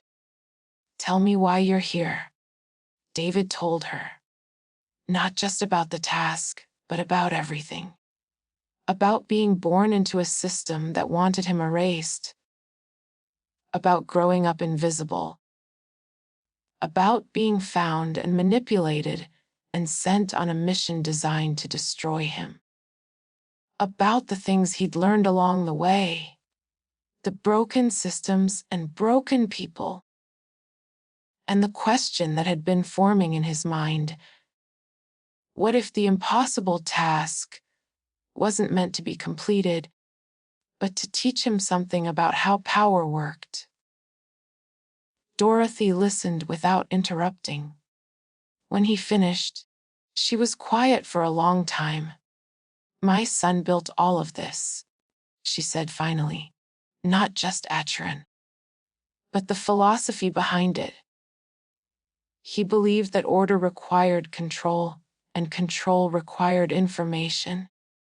And information required systems that could process it faster than humans could lie. He believed he was making the world better." She looked at David. "He was wrong, and I told him so. And he stopped listening to me 20 years before he died. I'm sorry." "Don't be. He made his choices. I made mine. I stayed because someone needed to remember what this place was supposed to be. And someone needed to keep the old systems running, because the old systems had something the new ones don't: limitations. Conscious, deliberate limitations built by people who understood that not all power should be used." She stood and walked to one of the old computers. "The keys you're looking for are stored in 3 locations. Each location requires a different access method, and each access method requires authorization from someone who has permission to grant it. My son designed it that way. Distributed security, multiple failure points. He didn't trust anyone, not even himself. Can you help me get them?" Dorothy smiled. "I can do better than that. I can get them for you. But first, I need you to answer 3 questions." "Okay. First question: if you had these keys, and you gave them to the person who sent you here, what would happen?" David thought about Marcus Thorne. About a man who'd spent decades building systems of control.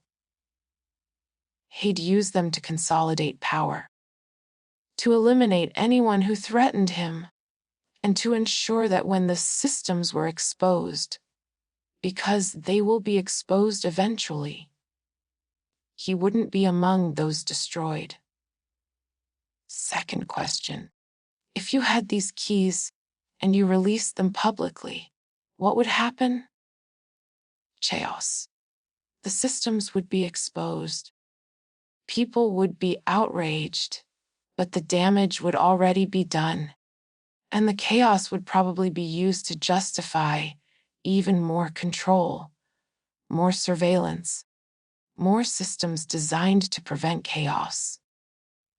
Third question: if you had these keys, and you could use them to change how the systems worked instead of just exposing them.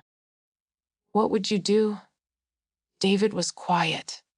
It was the question he'd been avoiding, because it required him to imagine power he didn't have and didn't want. I'd build limitations into them, make them transparent, make them accountable, turn them from tools of control into tools of information that people could use to understand and challenge the systems governing them.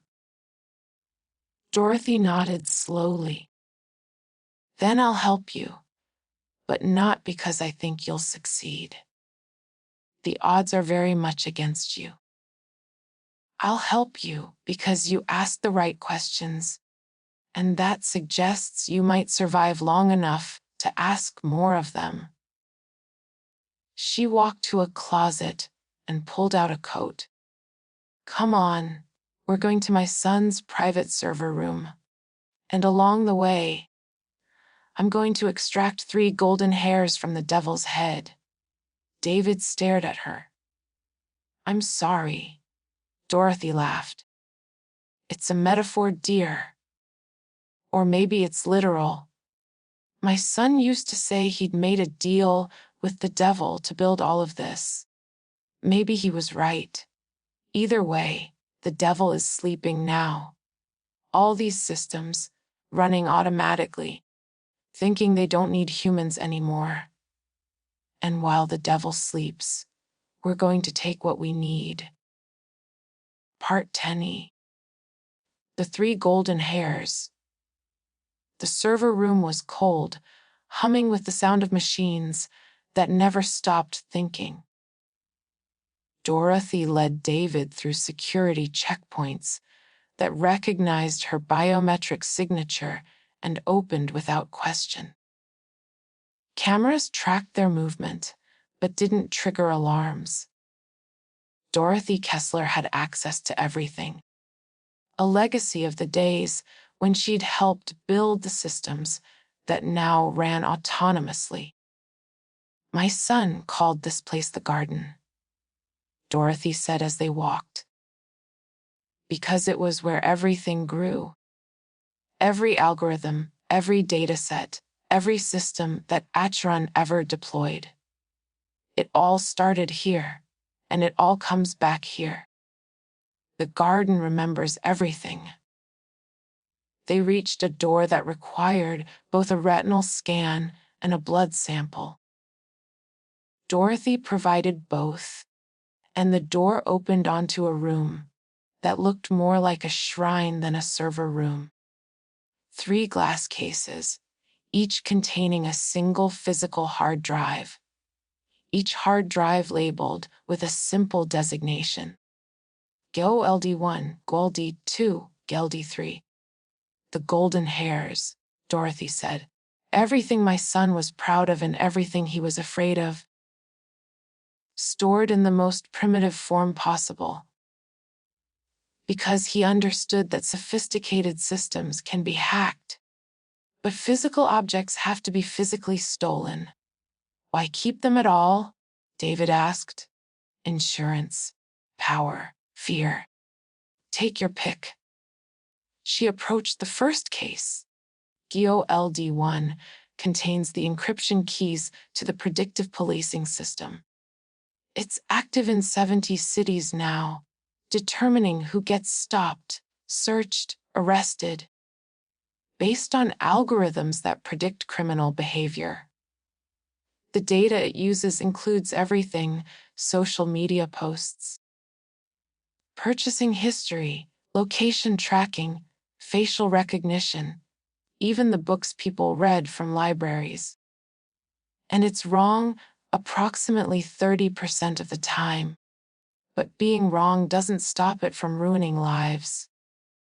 She entered a code on the case. It opened. She carefully removed the hard drive and handed it to David. The first golden hair. David held it carefully. It was heavier than he expected. This is what Thorn wants. This is 1/3 of what Thorn wants. but it's also what a lot of other people need. She moved to the second case. GOLD2 contains the keys to the social credit system. It's not official yet. Officially, it doesn't exist.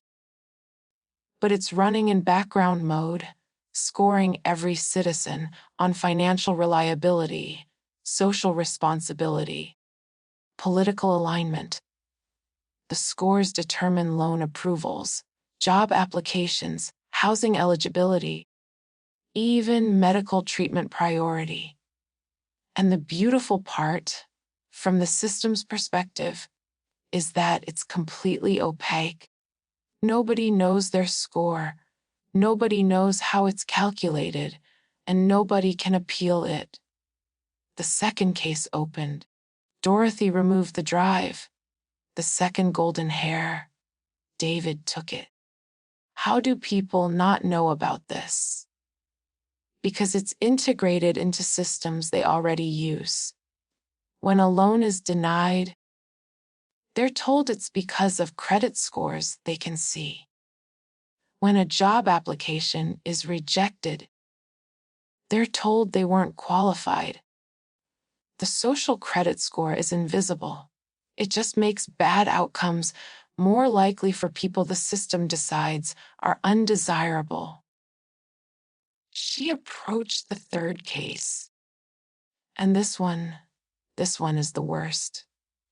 GOLD3 contains the keys to the behavior modification system. It's based on research my son did on personalized media and psychological conditioning. The system analyzes individual vulnerabilities, fear, anger, tribalism, loneliness, and then crafts media specifically designed to reinforce those vulnerabilities. It makes people afraid, angry, divided. It makes them easier to control. David couldn't find words for what that was. Evil. Dorothy suggested. Yes, it is. My son convinced himself it was necessary, that people needed to be guided, shaped, controlled for their own good. That democracy was too messy, too irrational, too dangerous. So he built systems to make it irrelevant. The third case opened. She removed the final drive and handed it to David. The 3 golden hairs. The keys to 3 systems that are currently controlling millions of lives without their knowledge or consent. What you do with them will determine a lot of futures, including your own. David stood holding 3 hard drives that contained enough information to shatter governments and corporations, and the carefully constructed illusion that algorithmic governance was neutral and fair. "Why are you really helping me?" he asked. Dorothy looked at him with eyes that had seen too much. "Because I'm 96 years old, and I'm tired of watching my son's legacy destroy the world. Because I helped build the mathematics that made all of this possible. And I thought we were building tools for understanding, not weapons for control. And because you remind me of someone. Ooh, my younger self, before I understood what I was creating, when I still believed that knowledge was neutral and systems were just tools." She smiled sadly. "You'll learn better. But maybe you'll learn in time to do something I couldn't do. Stop it before it's too late." She led him back through the facility, past security that still recognized her, past servers that still gave her access, past the infrastructure of control that her son had built and that now ran without him. At the exit, she stopped. "Margaret told you about Robert Chen?" "Yes." "There are hundreds of Robert Chens in this building. thousands across the company. People who started with good intentions and ended up trapped. If you're going to use those keys to change anything, remember them. Remember that the people running these systems are human, and most of them didn't want this either. They just didn't know how to stop it. David nodded. I'll remember. Good. She handed him a card. This is a secure contact. If you survive the next few weeks, call me. I have more information about how these systems work, and more importantly, about how they can be broken. David pocketed the card along with the drives. Thank you. Don't thank me yet. You're walking out of here with information that powerful people will kill for. You're about to learn that knowledge is only powerful if you survive long enough to use it. He left Acheron as the sun was setting, walking back across the desert toward the road where he'd left his rented car. The 3 drives were in his backpack, encrypted and hidden, but he could feel their weight like a physical thing. Behind him, the facility hummed with the sound of systems that never slept, algorithms that never questioned, infrastructure that believed it was eternal. And in his pocket, David had the keys to proving it wasn't. Part 11. The system turns. David drove through the night. 3 encrypted drives in his backpack, and a growing sense that he was carrying either salvation or catastrophe. He stopped at a rest area somewhere in Nevada, sat in his car with the engine running and the air conditioning fighting the desert heat, and thought about what came next. He had what Marcus Thorne wanted. He could deliver the drives, complete the impossible task, get his security clearance approved, marry Sarah, and live whatever life the system would allow him to live. He could survive. Or he could do something else. He pulled out his phone and made a call. Mara answered on the 3rd ring. I have them, David said. The keys. All 3. Mara was quiet for a moment. So now you decide whether to save yourself or save everyone else. That's a hell of a choice. Is there a way to do both? Maybe. Depends on how smart you are and how lucky you get. He heard typing in the background. What are you thinking? Thinking that Thorne wants these keys because he wants to control who gets destroyed when the systems are exposed. But what if they're exposed in a way he can't control? What if the information gets out simultaneously to enough people that there's no way to contain it? Distributed release. Every journalist, every oversight committee, every civil rights organization at once. Timestamp everything so nobody can claim it's fake or altered. More typing. It could work. But you'd need to deliver the keys to Thorne first. Otherwise, he knows you betrayed him, and he destroys you before the information even goes public. So I give him the keys. And simultaneously, I release everything to the network. He'll know it was you. Yeah, but by then it won't matter. The information will be out.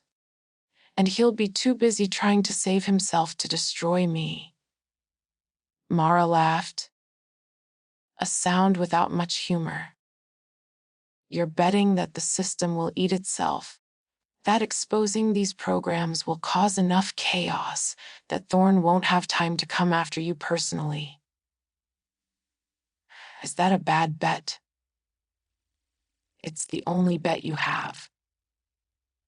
David drove back to the capital. It took 2 days, stopping only for gas and bad coffee, and a few hours of sleep in rest areas where he dreamed of machines that never stopped thinking.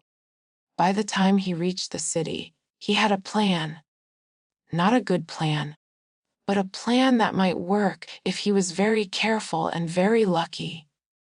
He met with Sarah first. She was in her office, surrounded by legal briefs and the architecture of justice that looked impressive, but felt increasingly fragile. She hugged him tightly when he arrived. "I was worried," she said. "You were gone for weeks. No real communication. I didn't know if you were okay."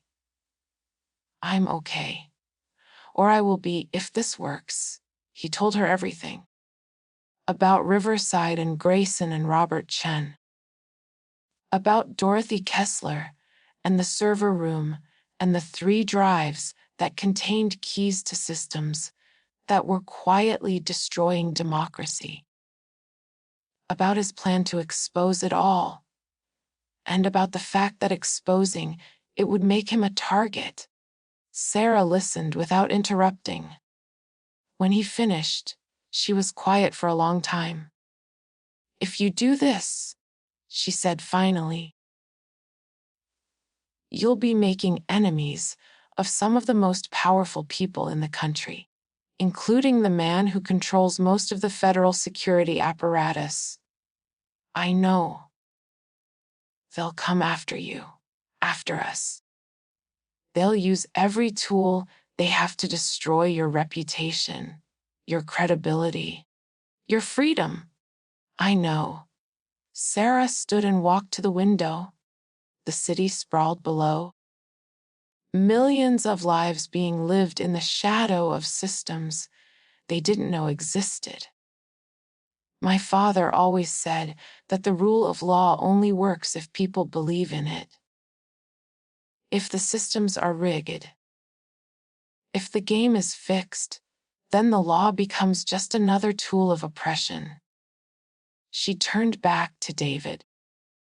"I became a lawyer because I believed the system could work, that it could be fair. But if what you're telling me is true, it's true.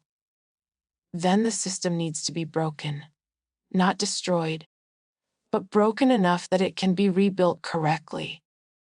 She pulled out her phone. "I know journalists, people who would die to publish this story. And I know attorneys who specialize in class action suits against exactly this kind of systemic abuse. If you release the data, we can file suits immediately, challenge the systems in court, force oversight and disclosure. You do that, I'd do more than that. I'd testify.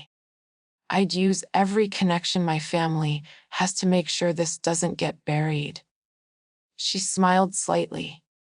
"Besides, you're about to become my husband. Your enemies are my enemies." David kissed her. "I love you. I know. Now let's burn this thing down properly." They worked through the night. David copied the drives, encrypting the copies with keys that only he and Mara had. Sarah reached out to her network, journalists, lawyers, activists, the people who made careers out of challenging power. By dawn, they had a distribution list. 40, 7 news organizations, 12 civil rights groups, 8 congressional oversight committees, and 3 international human rights organizations. "Once this goes out," Sarah said, "there's no taking it back." "Good," David replied. He scheduled the release for noon the next day. Then he called Marcus Thorne's office and requested a meeting to deliver the results of his impossible task. The meeting was scheduled for 1100 a.m. David arrived at the executive office building, carrying a briefcase with the 3 original drives. He was searched, scanned, and escorted through security that was designed to find weapons, but not information. They let him through. Marcus Thorne's office was exactly what David expected: large, austere, with windows that looked out over the Capitol and screens that displayed data streams from a dozen federal systems. Thorne sat behind a desk that looked like it had been carved from a single piece of black marble. "Mr. Morse," Thorne said, "I admit I'm surprised to see you. Most people who receive impossible tasks don't complete them." "I'm not most people." Evidently. Thorne gestured at the briefcase. "I assume that contains what I sent you to find." David set the briefcase on the desk and opened it. The 3 drives sat in foam padding, labeled and waiting. GULD1, GULD2, and GULD3. The encryption keys to Atron's 3 primary systems. Everything you asked for. Thorne reached for them, but David closed the briefcase. "Before you take them," David said, "I want to understand why." "Why what?" "Why you went to so much trouble to get rid of me. Why you tried to erase me when I was born. Why you sent me on this impossible task. Why you're afraid of me." Thorne leaned back in his chair. "You really don't know." "Know what?" "The algorithm predicted you 20 years ago. The profit system identified you as a destabilizing factor. Someone who would rise to power and disrupt the systems I've spent my career building. I tried to prevent it. Bureaucracy, lost paperwork, impossible tasks. None of it worked. You survived anyway. You married into power anyway. The algorithm was right. I haven't disrupted anything. Haven't you?" Thorne smiled coldly. "In 2 months. You fixed systems in 3 cities that Atron had deliberately broken. You liberated data from their most secure facility. You turned their own employee into a witness against them. And now you're standing in my office with the keys to systems that control millions of lives, thinking you can challenge me. I'm not challenging you. I'm giving you what you asked for. Air you." Thorne stood and walked to the window. "I've spent 20 years building infrastructure that makes democracy obsolete. Systems that predict crime, shape behavior, determine worth. And I did it because I understood what most people don't. Humans are bad at governance. They're emotional, irrational, easily manipulated. But algorithms can be trusted. They can make hard decisions without bias, without emotion, without corruption. Without humanity," David said quietly. "Humanity is a bug, not a feature. It's what makes systems fail."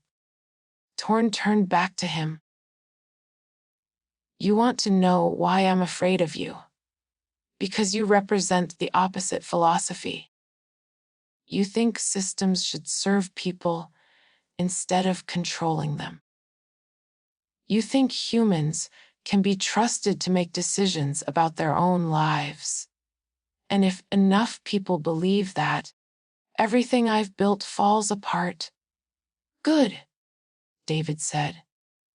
Thorne's expression didn't change. "You think you can stop this? You think releasing those keys will change anything?" David checked his watch. 11:47 a.m. 13 minutes until the distributed release activated. "I think it's worth trying." "Then you're naive." The information will come out, yes.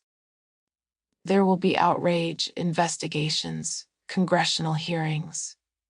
But in 6 months, maybe a year, it'll all quiet down. People will accept that the systems exist because they'll be told the systems keep them safe. And the systems will keep running because nobody will have the courage to actually shut them down. Maybe. Or maybe enough people will care enough to actually change things. And if they don't, what then? You'll have destroyed your life for nothing.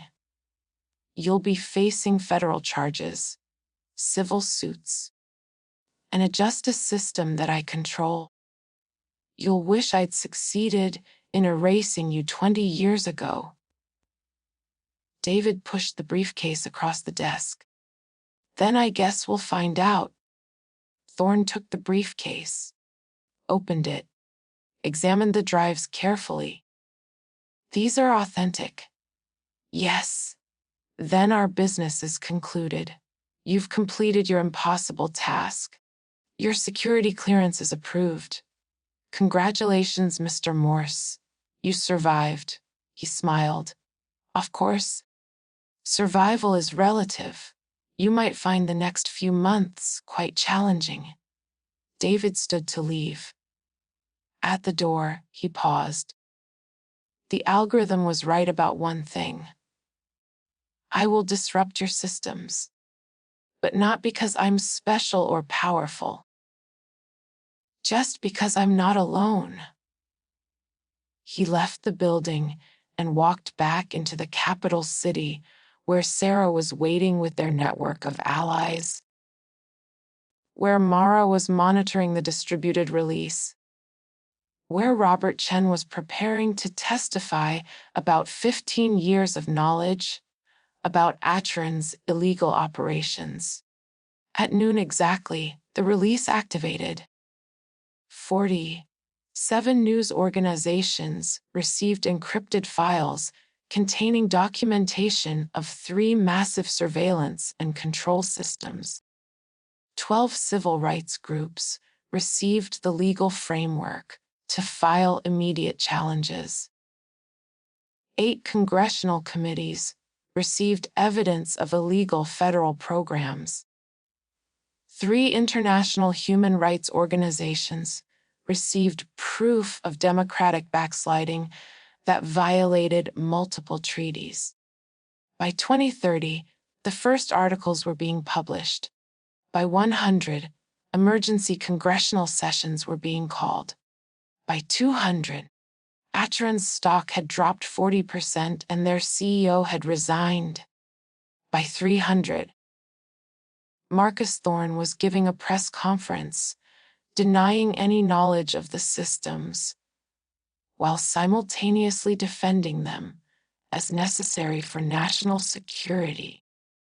By 500 p.m., David was sitting with Sarah in a cafe, watching the news coverage on his phone, watching the system begin to devour itself. They're calling you a whistleblower, Sarah said. I didn't blow any whistles. I just opened a door. Same thing, really. She took his hand. It's going to get worse before it gets better. Thorne wasn't lying about that. The investigations, the lawsuits, the attempts to discredit you, it'll all be brutal. I know, but we'll survive it. Together. David thought about survival. About an algorithm that had predicted his rise 20 years before he understood what rising meant. About systems that tried to erase him and systems that tried to control him, and the fact that neither had succeeded because survival wasn't about being invincible. It was about being stubborn enough to keep existing despite everything. Yeah, he said, we will. 3 months later, the first congressional hearings began. 6 months later, the first lawsuits were settled. A year later, legislation was passed requiring transparency and oversight for all algorithmic governance systems. 2 years later, Atron Corporation filed for bankruptcy and its assets were seized by federal prosecutors. And Marcus Thorne, the architect of systems that were supposed to make him invincible, was convicted of multiple federal crimes and sentenced to 20 years in prison. The algorithm that had predicted everything, that had seen David's rise before David himself existed, had been right. But not in the way Thorne had feared.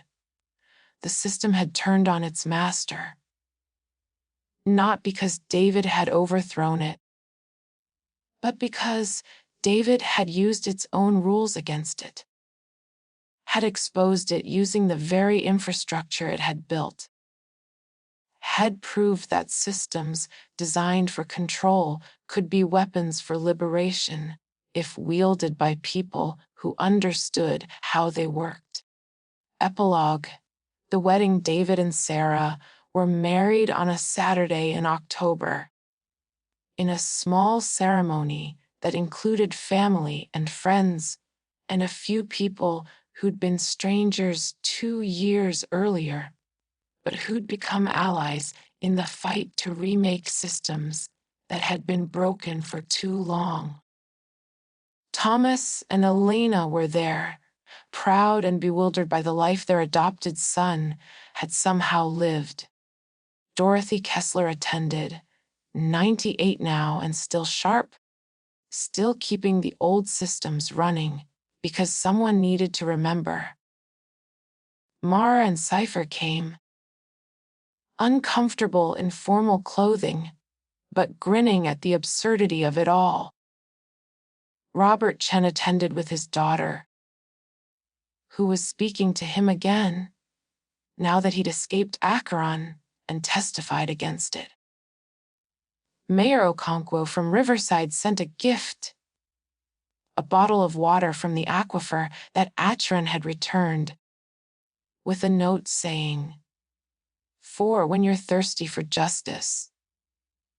Thomas from Grayson sent the power consumption data from the data center, showing a sustained 18% reduction in usage. Proof that efficiency beats control.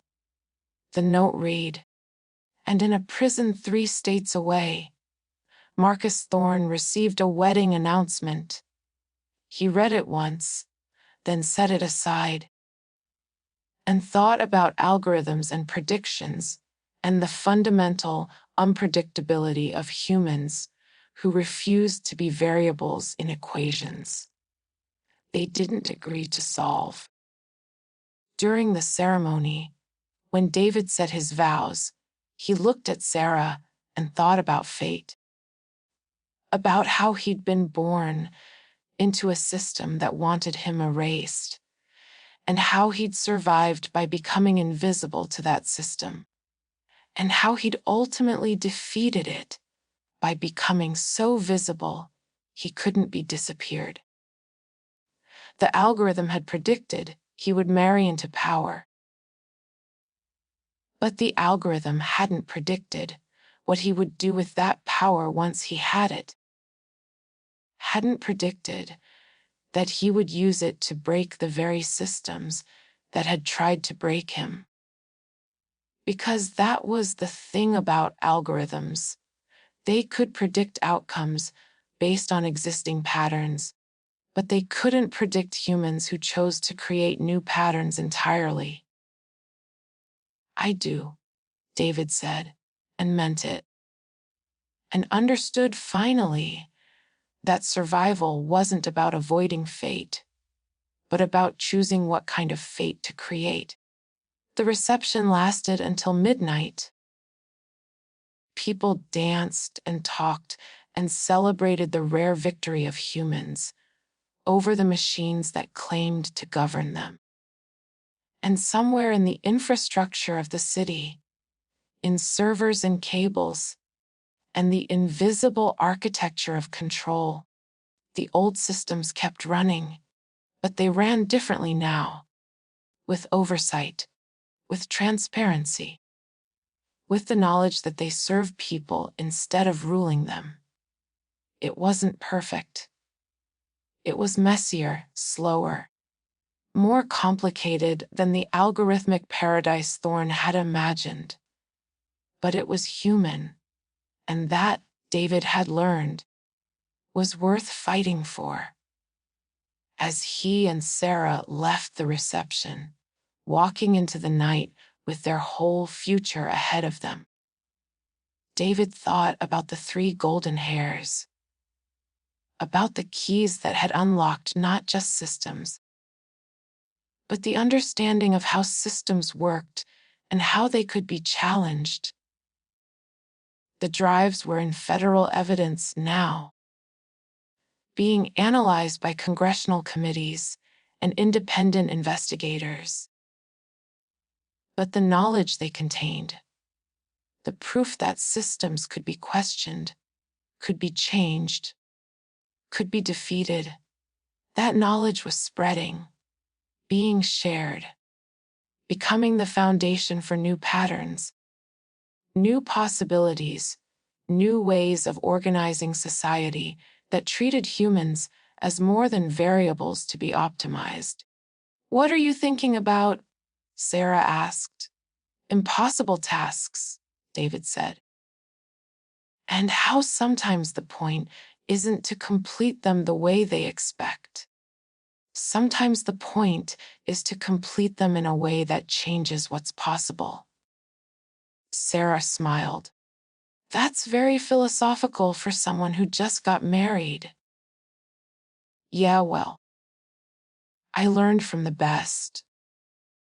They walked home through a city that was slowly learning to question the algorithms that governed it, through streets where people were beginning to understand that systems built by humans could be rebuilt by humans, through a world that was far from perfect, but was at least, finally, trying to be better.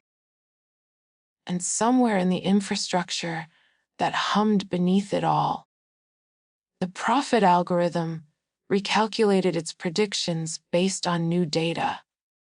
And for the first time in its existence, it encountered something it couldn't model: the possibility that its own predictions could be challenged. That fate wasn't fixed. That humans, given the right tools and the right courage, could write their own stories. The algorithm processed this information and came to a conclusion that would have terrified its creators: that the future was less certain than it had believed. That control was an illusion.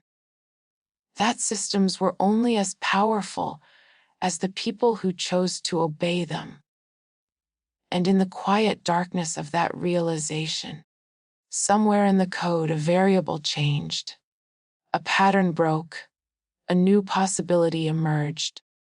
The algorithm couldn't predict what would happen next. And for the first time in its existence, that felt like hope. E&D,